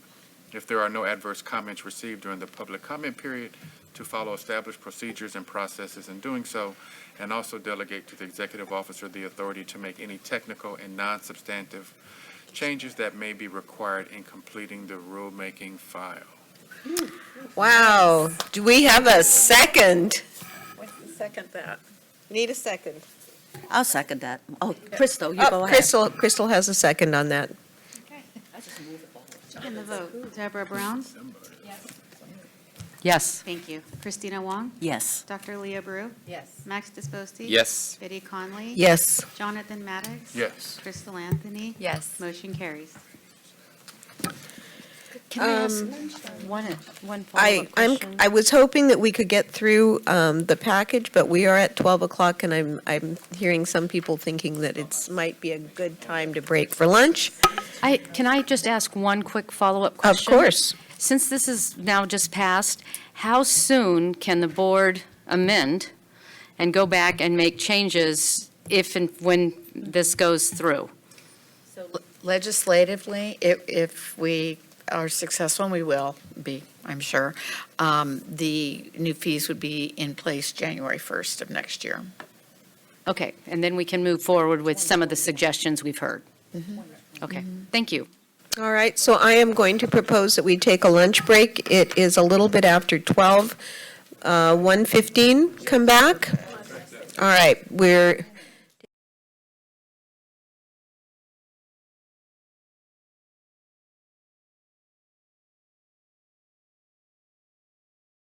Right, so we are going to go to Christie, I believe, has the next item. Thank you, Christie. Thank you. So we're going to discuss proposed changes to continuing education requirements, our regulations, and we're also kind of looping in some additional training requirements as well. I'll just give you an overview, and then we'll go into some of the specifics. So we'd be deleting the regulations that were necessary for our CE program's transition away from the board approval of individual providers. So now it's all by approval agencies outside of the board. We need to just do some minor changes to current regs, amending the requirements to qualify for a CE waiver, and then again, looking at some of our additional training requirements. And those additional training requirements are for people who are applying for licensure and also for LEPs renewing for the first time. So the proposed changes I'm going to take in sort of three pieces here. So let's start with those training coursework required prior to licensure. Before I delve in here, this is dealing with just one piece of this that are in our regulations, but we do have on our to-do list to look at additional training for all of the professions holistically. But this is going to clean up some things that kind of make sense to go along with this at this time. But again, we'll be looking at this at a later date and probably bringing something to a committee at some point. So I think, Leah, that was something you had Actually, I've been so distracted right now, I'm sorry. Because the pages are not in the same order as the agenda, I'm really lost. 257, thank you very much. Yeah, no problem. It's a little frustrating. Okay. All right. So as far as the training required prior to licensure, we're going to update the list of acceptable providers for human sexuality, child abuse, assessment and reporting, alcoholism and chemical substance dependency, California law and ethics, and crisis or trauma counseling. So we are basically updating the acceptable providers and streamlining the lists of who can provide these classes into one section. Right now, you have a section on human sexuality, and it says who your providers can be. It has a section on child abuse, who those providers can be, and it varies a little bit for each of these topics. So we're just streamlining things a bit, and we're having just one section that says, if you're taking any of these courses, here's where you can go to take them. We are proposing to update the content for the human sexuality course for consistency with what's in our statute, and we looked at the DSM-5, and also just with current times, this wording in the regs has not been updated in over 30 years, so you can imagine it needed some updating. And that just specifies the content of the training. And then we also looked at updating the content on the alcoholism and chemical substance dependency class to clarify that it should also include substance abuse as opposed to only dependency. And so that's what we are doing on the additional training. So is there any discussion on or questions on any of that? Just a point of curiosity. Sure. Is there a reason that we don't talk about other types of addictions and just chemical addictions? I don't know the history behind that requirement. I know in some of for LPCC and LMFT, in the new educational requirements, they do get more of that. This is more, This coursework that's in here is more for people who have like the pre-2012 degrees. And so we haven't, I don't know that we thought about changing this drastically at this point, but I mean, it's a very good point. But people in a newer degree program are getting, behavioral addictions and, other types of, addiction that's, in there. So, but that is a good point. We're good? Okay, so we'll move on to the next. We're going to take some pieces on continuing education next, and then we'll talk about CE waivers will be the last piece. So I'll go through these. I'm sorry, I know this is a little bit tedious. So we're going to clarify that people who hold more than one license with the board only need to do 36 hours per renewal period, as opposed to 36 hours per license type. That's what we tell people now, but it's not written anywhere, and that's just how we are interpreting the law. So we need to make that clear. Clarifying that an individual who holds a retired license is exempt from CE, which is a similar thing. It's not addressed, but it's our interpretation, and so we need to make it clear. We would delete the requirement that LMFTs and LCSWs who began graduate study prior to 1986 take a CE course in alcoholism and chemical substance dependency, because all applicants for licensure must now meet this requirement prior to license issuance. So it's just a duplicative type of thing. We'll be updating the list of CE approval agencies and acceptable providers and placing them in alphabetical order just so that it's a little easier to read. Deleting some outdated sections, as I mentioned, that pertain to our former CE regulation program when the board was approving providers. We are proposing to allow a licensee who completes a board occupational analysis survey to be awarded with 6 hours of CE. Right now, there are other activities you can do for the board where you earn CE, so we wanted to add this to help give some incentive to get some additional respondents when we have an OA survey. Clarifying that a CE course taught by a licensee may only count toward his or her CE if the course is taught for a board-accepted provider. And then this last one, so right now if you teach a CE course, say you teach a 3-unit course, so that's 45 hours, that course could count toward you fulfilling your entire CE, except for, of course, you have to do law and ethics if that's not what you're teaching. The problem is that if you're always teaching that class every year, year in and year out, you could always use that to fulfill your CE and never get any new content. So what we're proposing to do is say you can count 18 hours of your 36 for teaching a course. And that way people are getting some content that's outside of something they're teaching, something new. So I'll stop there. Any questions or feedback on that? I just want to support that, even as a professor who teaches law and ethics every year. I really think that's a very good idea. Any more comment from the board? Dr. Caldwell. Yeah, Ben Caldwell. As a professor who teaches law and ethics every year, I kind of would like to keep counting that, but that's okay to not. I did have a question on number 9 there. The 6 hours of CE for completing an occupational analysis survey. I understand the desire to incentivize people to actually complete that survey. But even the long survey that exists doesn't take 6 hours. And I'm concerned that putting this way here sort of trivializes the education component of continuing education, because there's really not an educational benefit to doing an occupational analysis survey. And so it just makes the CE requirement look more like a hoop to jump through than an actual, we're wanting you to be current on your knowledge and skills. I like incentivizing it, I just don't think this is the way to incentivize it.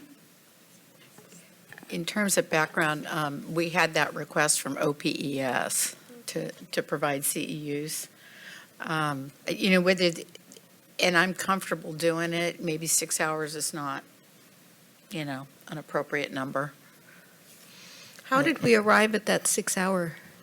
It's consistent with what they get for the other board activities. So, serving as a subject matter expert kind of thing. On exam So- development or. But those processes, you learn something, and filling out a survey, you don't. So, and if the purpose of the CE is to keep you fresh and up to date on current issues, I echo Ben's concern. How often are these surveys administered? Every 5 to 7 years. Maybe make it worth 1 CE or 2 instead of 6, if you feel like really passionate about keeping it. What purpose does the occupational survey serve? Because I think we probably should look at sort of how that data is used and how it benefits the industry. So I'm wondering, like, It is with the a. low response rate, I'm sure they're targeting low response rates, so the question is, what are they using it? They use the data from the survey, the occupational analysis, to develop the exam plan. And from that plan, then that's where the questions come from. It's based on the practice at that particular time Sure. in the variety of work settings. So it sounds like, and clearly, which is a natural bridge, the more robust the response rate is, the better they can sort of align the testing with Correct. what's actually going on in the field. Correct. I mean, I agree with Ben. I agree 100%. But this happens once every 5 to 7 years, and it sounds like the information is pretty important. Because I personally have gotten them and gotten like 5 or 6 pages into it and was like, I'm not finishing this. I just refuse because this is just too much. So I think incentivizing it with something that's meaningful to the person completing it, I'm okay with that because it is, like I said, once every 5 to 7 years. So. I totally agree with what, everybody said, because, the spirit of the continuing education is to learn something, but not to give something. So, but at the same time, I also understand the importance of trying to, provide an incentive, for those people who participate in the occupational analysis. And that is such a also important foundation to develop exam and stuff like that. And so I wonder, maybe 2 ways is either look at the number of the hours that to offer, or maybe to find another way to do incentive. I know that we cannot reduce fees, but Yeah. I think, that would be, just to maybe explore the other alternatives. I think if you wanted to reframe it in terms of it's not CE, but you're asking the license base to begin the examination development process. And if you think about it in those terms, we give 6 hours of CE to those subject matter experts that come to the exam workshops, whether it be a 1-day, 2-day, or 3-day.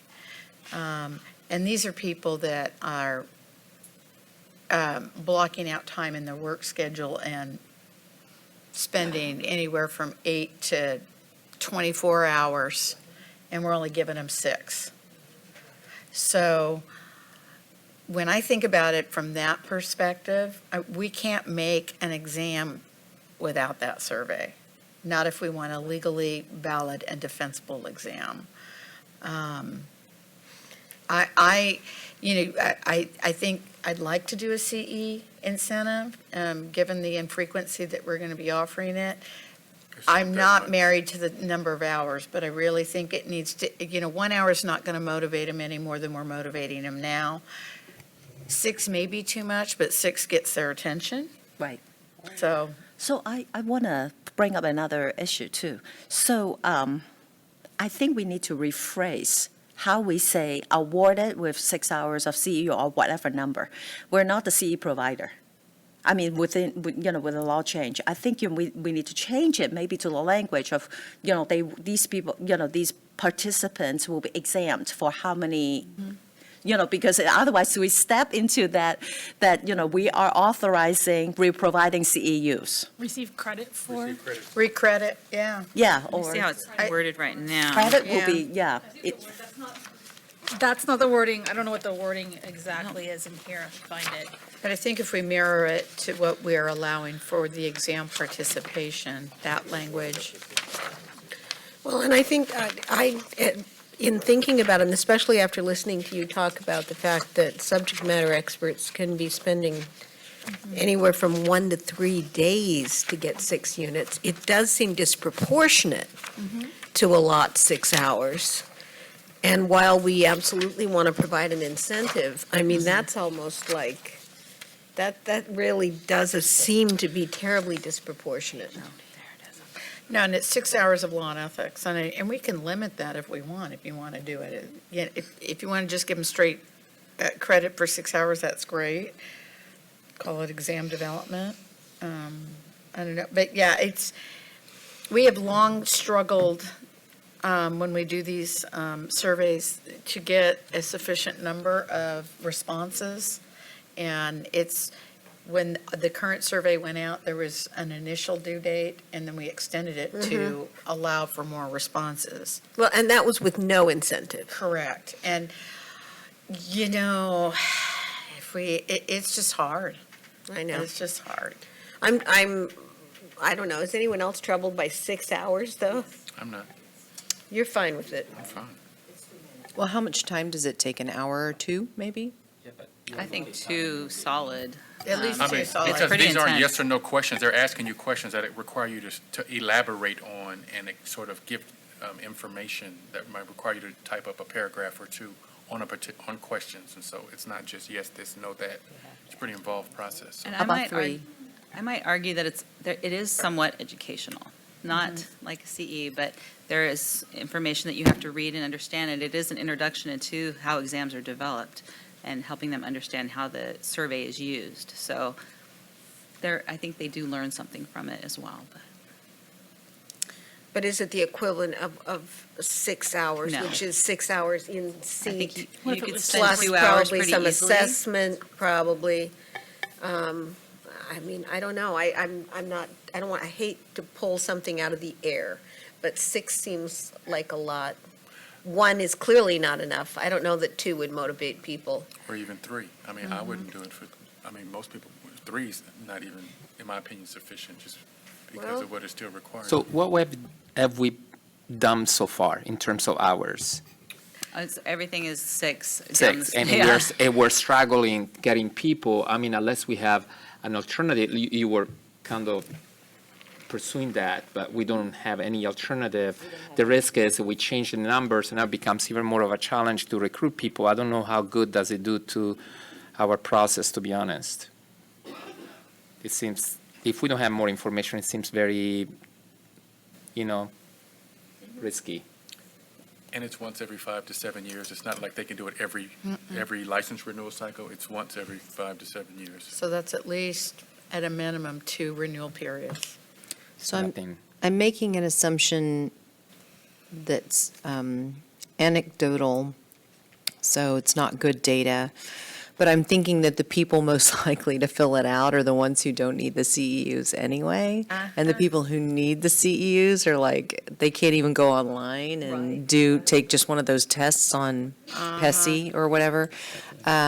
So maybe 6 hours is fine to get just a few more people. I don't know. I mean, 5 to 7 years does make a difference for sure, yeah. Yeah, I mean, I think if we were doing it every 2 years, I would have a different viewpoint.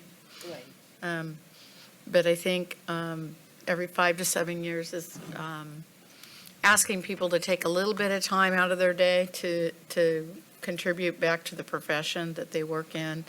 And then, we could limit it to what we limited already. We give them the credit for the law and ethics requirement. I mean, so if you want to limit it to that one period, just give them credit for the law and ethics rather than just a blanket 6 hours. No, I don't think law and ethics is the one to give it to. Okay. No, because our laws change too much. They need fresh courses for that. So. I'm okay with, giving 6 units. I think it's a little more excessive, and I think it's important that we recognize, what Ben, and some other board members address the nature of the CEU. But at the same time, it seems like it's going to be probably more I think I'm okay with that, just, in application. But I still want to make sure that we don't step into, I think it's about the wording, whether it's credited or awarded, or whether we should be using the word exempt, from 6 units. And I think, I don't want to step into that whole rule that we give our CEUs because of that. No, we wouldn't be. It would be just credit, and then the way we could track it is by, when they do the survey. I think it's anonymous now, but we could at least have them put in their license number and then get a report so that we can verify that when it comes through if they're selected for an audit. And also send them something that they can put with their CE paperwork. I think we do that now anyway with the exam participation. So right now, it does say awarded in the text. So I think of it better, I don't know that we can say exempt, because I kind of, the way that we process CE, I don't know that we actually are set up to be able to actually exempt people from part of it. But maybe we say, may be credited for 6 hours of continuing education. Would that be a little bit more palatable? The whole thing, I don't have a particular wording in my head. I just don't want to give people that, the impression that BBS is giving out CEUs. Because then it's violating, the whole, approval agency, continuing education provider, that kind of stuff.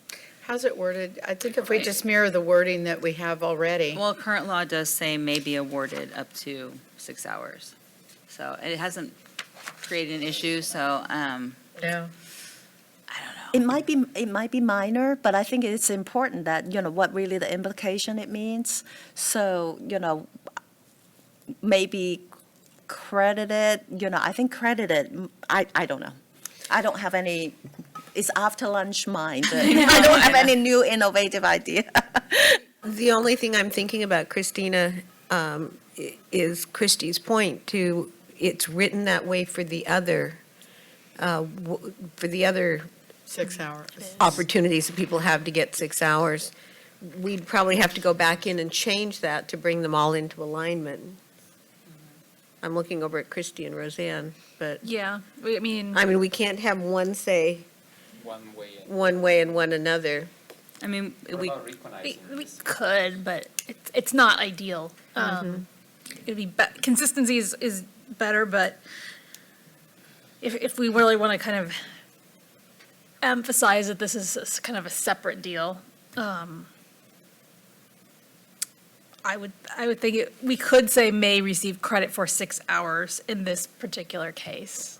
It wouldn't negatively affect the other ones. It's a little inconsistency in the law, but if it helps drive that point across, then maybe that's all right. So then the flip side of that is, are license holders going to be clear? Is that going to be clearly understood that they'll get 6 hours of continuing ed credit for doing that? Yeah. It's still the same meaning. Still clear. Yeah. Betty? Yes. I can see the importance of getting the feedback so that we make sure that our exam is credible. And so we have, that's ethics in and of itself right there. So maybe our organizations, our newsletter, could emphasize that there are opportunities out there to gather this information, and that not necessarily, we're not in the CEU, but you could word it and wordsmith it in such a way that it's an opportunity to give back, to give very important feedback back to, and, it's not my suggestion was a Starbucks gift card, but in so many words, we're going to give you 6 hours of credit, not as a CEU provider, but we'll give you that on the other side if you'll provide us with this really important information that we need so that your profession continues to be highly ethical and viable in the state of California. But I would hope that our organizations would help us, but I think that our newsletter, especially online, could be a good way to get people who might be really interested and giving us feedback. I don't know. I'm just saying, there can be wordsmithed in such a way. I hear what you're saying. We went to a lot of work to make sure we got out of that business. Right. And to hand it over to someone else. So we don't want to get our hands, muddied up that way. But there should be, we're the board, and we should be able to offer what we need to get the information we need. So that's all I got. So that's not, I mean, by the time it gets approved, right? Because this has to go through, what is it? Yeah, regulation. Has to go through regulations. We're looking at a year? No, two. We're looking at 2 2.5 years. probably. 2.5 years. So the next license, what would be the next license that's going to come up for? I'd have to, we're doing this one, probably the LCSW. Okay. So we're 2.5 years out at the very least. So I mean, absolutely, point well taken, and we'll file that away for the future. But I think that we wait until it's timely. I agree. The more we can do to promote it and advertise it, the better. Yeah. But it would have to be timely, because if we say that now, people are going to be going, yeah, where can I sign up? And it's like, yeah, well, 2.5 years from now, you can Yeah. do it. Well, no, it'll be part of the marketing when we introduce and release the survey. Much like we advertised this one, the LMFT one. I sent the link out to all the associations, the LMFT organizations are sent, the link is on our website, and I think we had representatives from OPES come in and talk about the importance of participating, and, we promoted it at a lot of the outreach, and so we would do the same, only we would just add then, if you complete the survey, you'll receive credit. So. Okay. I think credit sounds okay because it doesn't get into that business. It just basically reduce your balance of, your debt of the 30 So we're not 36 awarding hours. CE units, we're giving a credit, crediting. Okay. Okay. Change that to credited with? Let's go ahead, and I think that's what I'm hearing from the board. Any public comment on changing that language? One, hang on. And just nothing profound, just saying, but I mean, I hear what you're saying about it, but I think you do want to encourage people to do it. We would support that. We would get the word out because you want to have input, absolutely. There's no perfect way to do it, absolutely. Now I have a completely, it's probably superfluous comment. There's still going to be an opportunity for public comment for 45 days after this too. Oh, yeah. Because I know Kathy will she'll ask me to give feedback, yeah, absolutely. Yeah, I mean, we no. would support it, though. You need Yeah. people to weigh in, right? Yeah, today if the language gets approved, we go woo-hoo, and then Chrissy puts it in the regulation pipeline. Got it, thank you. Yes. And the pipeline is, yeah. Well, we have a new pipeline, so hopefully it's going to be faster. So, do you want me to change the other ones to credited with? I don't think it would be difficult. We just have to take that in, we're already making a change, so we would just have to recognize that in the motion. Yeah, so I was thinking I would make a motion if we're ready for that. I don't think we're ready for a motion yet. Okay. But if somebody wants to, if you feel that we should change the others to credited with as opposed to awarded for, we like to have consistency in there because it really isn't, it is a little bit different though, so I mean. So sorry, since credited and awarded are quite synonymous in many ways, so I don't see much difference. What about being recognized? 6. Is that not fitting? No. That's gonna get us I think credit is different than award. It's very different. To me, it seems like it makes sense. You're giving an award, credit is your. Christina shared a great rationale that it should be generalized to the other circumstance also. Mhm. We don't award CEs, we're not in that business, so it probably should be credited for all, so that seems like that makes sense. So we have to pursue regulatory. Well, that's. It's going to be a reg package anyway, so if you wanted to make language changes now. Yeah, is the let's time start to with do it. credit and let's see where it goes. Okay, so I think what we're hearing, Christie, is yes, the board feels like it should be generalized. Got it. So when we do the motion, I'll be sure to making notes here so that we can say Okay. where the changes are at, so. Okay. All right, moving along. Moving along to the discussion on continuing education waivers for licensee. So right now, they're called continuing education exceptions. We're going to change it to a waiver because that better reflects what it actually is. So what that does is allows a licensee to renew active, even if they haven't completed all of their CE prior to renewal. Some of the other healing arts boards have this waiver process as well. So right now, how that looks is if you have, well, actually, you'll see it as we go through it. So it's basically if there's a disability, or if you're a primary caregiver, or if you're in the military or out of the country for a year. But these were written a very long time ago, and there's some updating that needs to happen. So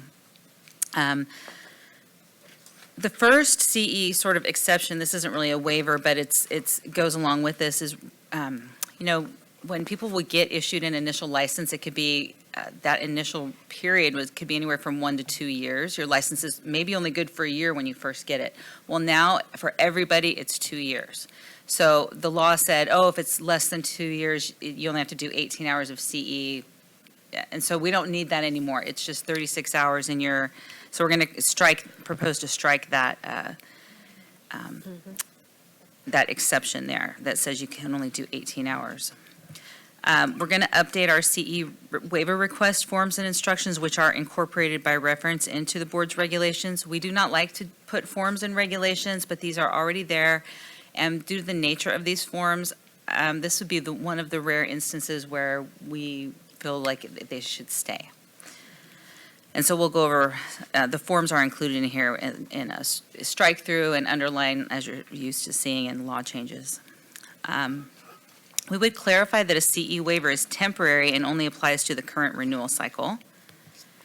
We would delete the reference to reasonable accommodation. An accommodation, as opposed to an exception, was previously granted to individuals who needed to complete all CE via self-study, which meant that they could do them, they don't have to go to a classroom. So back when these were written, they were not commonly offered online, if at all. So it was like if you have a disability or something, you can't go physically somewhere, then you could do everything via self-study. Well, that's not necessary anymore because, and if you did have a medical condition, then you apply for a waiver through this other path. So that's a section we're proposing to delete. It's really not necessary anymore. Another section that's not necessary is the waiver for active duty military members. There's another section of the Business and Professions Code that requires the board to waive all renewal requirements, including CE for active duty military. So that can be taken off. Another thing that we're proposing to remove is a waiver for licensees who resided in another country for at least 1 year during their renewal cycle. Again, this was created during a time when CE was not commonly offered online. And if a licensee happens to reside in a country where the internet is limited, they could renew inactive. They don't need to hold a California license when they're living in another country. And there's no penalty for having that inactive status, and they can reactivate at any time upon completion of the CE and paying to reactivate. Then, so on to some changes for what the waiver is going to look like. So if you're a primary caregiver of an immediate family member, right now it says that the family member has to have a total physical or mental disability, but it's not defined.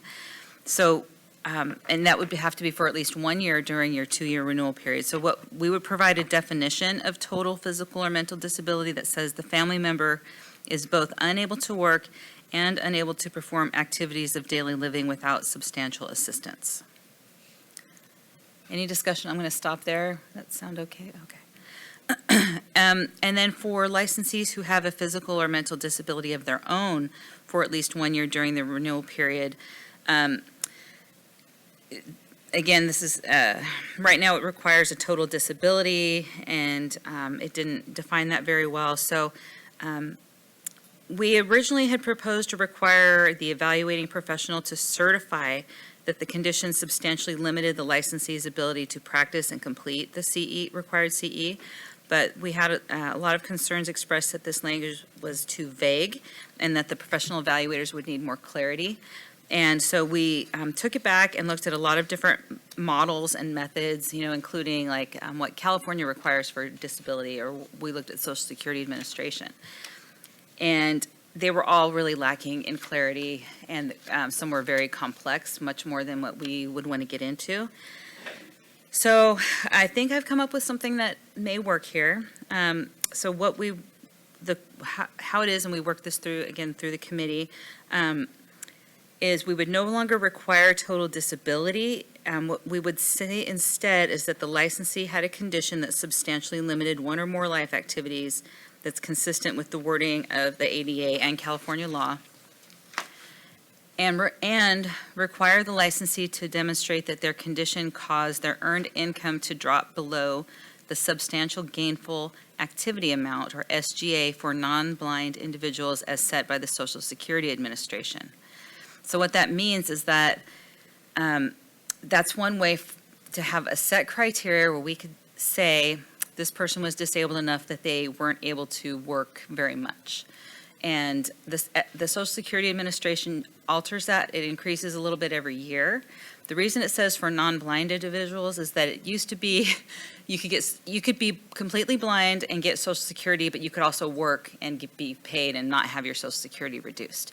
That changed at one point, and now they have limits, but it's different for blind versus non-blind. So that's why it gets that specific there. So right now, the SGA for non-blind is $1,220 monthly. So instead of having a professional figure out what they're supposed to certify to us, and it gets kind of squishy, this would give us a set criteria. So you both have a disability that meets the criteria of the ADA and California law, and you have earned less than this amount on a monthly basis, and so your eligibility would be a physician or psychologist verification of disability, along with proof of income during the period of disability. And the last piece of this is that even if you get a CE waiver, we want you to take the 6-hour law and ethics course, because you are still practicing. You are renewing active. So, we'll stop there, and any points for discussion on that? Board members? Public? Okay, Christy. Okay, great. So I do want to, Camp had sent a letter, and it was, we had brought this to the Policy and Advocacy Committee. We had looked at it and needed to bring it back. Camp sent a letter, and we addressed some of the concerns. And so I don't know, should I go through this? Okay, let's go through each of these, and we can let you know kind of what the committee decided and where we went with it. So Camp expressed concern that requiring 6 hours of law and ethics from licensees granted a CE waiver would be an undue burden. The committee, we had discussed it and decided to retain this requirement because the licensee could decide to renew inactive until this requirement was completed. They asked us to consider allowing short micro-learning courses, so courses that were, shorter than an hour, because current law requires them to be at least an hour in length. But as we were discussing it, we realized that current law would allow for shorter modules on different topics to be packaged together into 1 hour or longer course. So you could have, 10 minutes on a topic, but as long as it's packaged with some other topics and it's 1 hour, you could do that.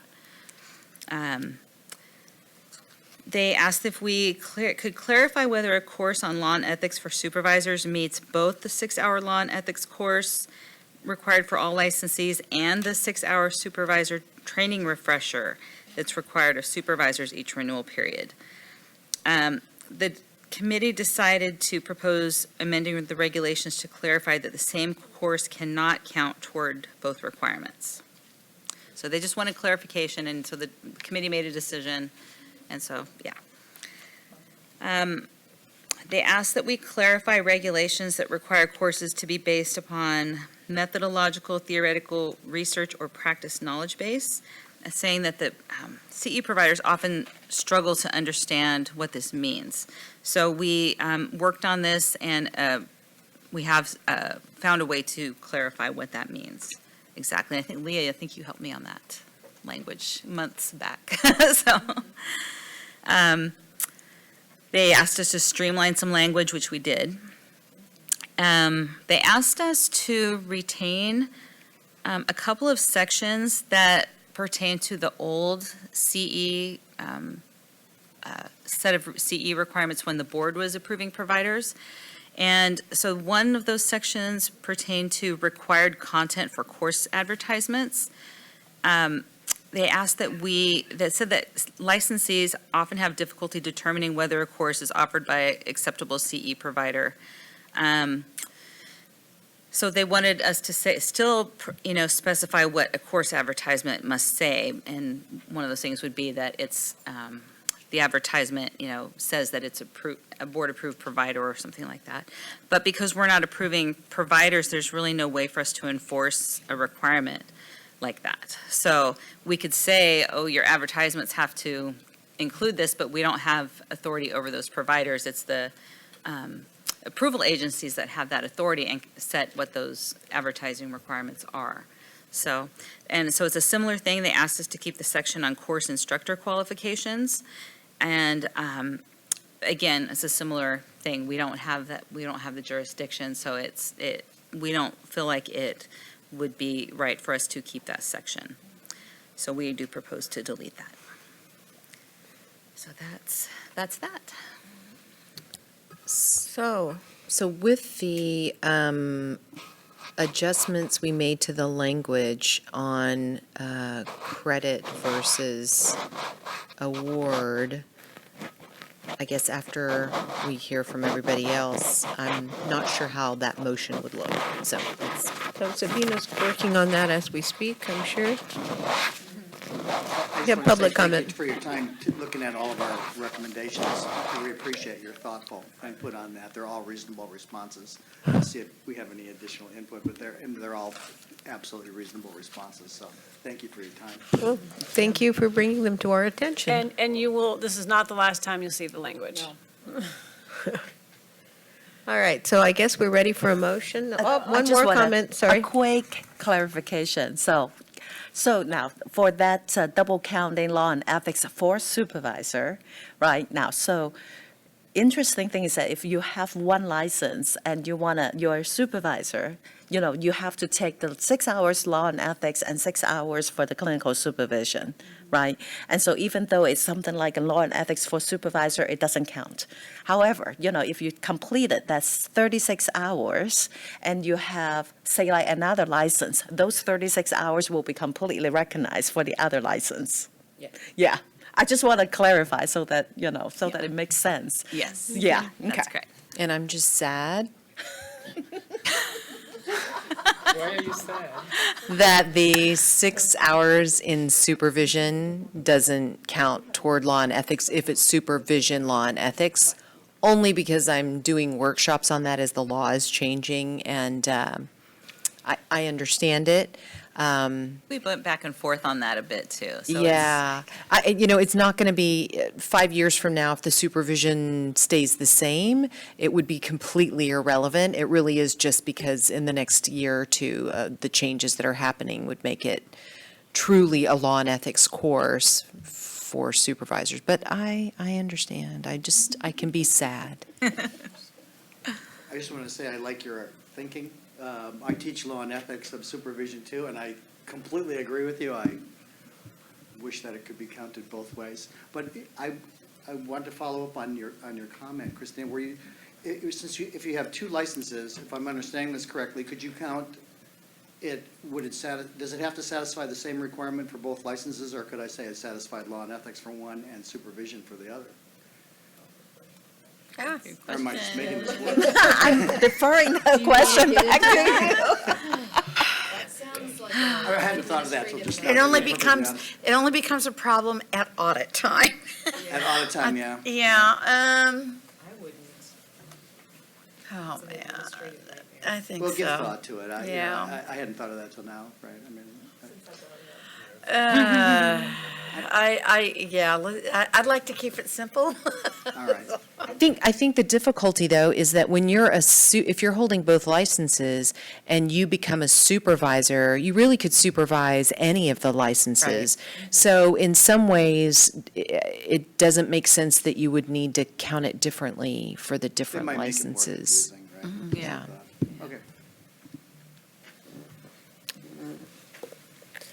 I'm so confused, no. So I can make a motion So, that, right, and it's actually, it's in your memo. right, but with and- the change. Right, so how about, Christie, will you kind of summarize the change? Yes, so the change would be to section 1887.3, subsections, proposed subject sections G, H, I, and J, and it would change the word awarded to credited with Okay, in each of those subsections. right, so we'll. So I move to make that adjustment and approve the proposed text for a 45-day public comment period and delegate to the executive officer the authority to adopt the proposed regulatory changes if there are no adverse comments received during the public comment period, to follow established procedures and processes in doing so, and also delegate to the executive officer the authority to make any technical or non-substantive changes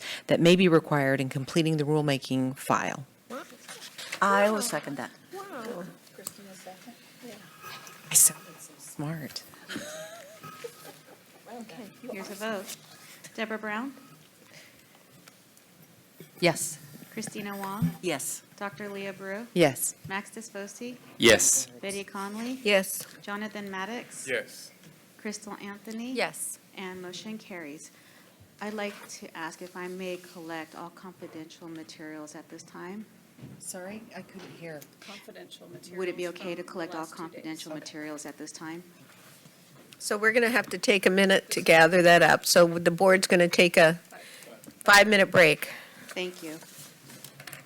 Anything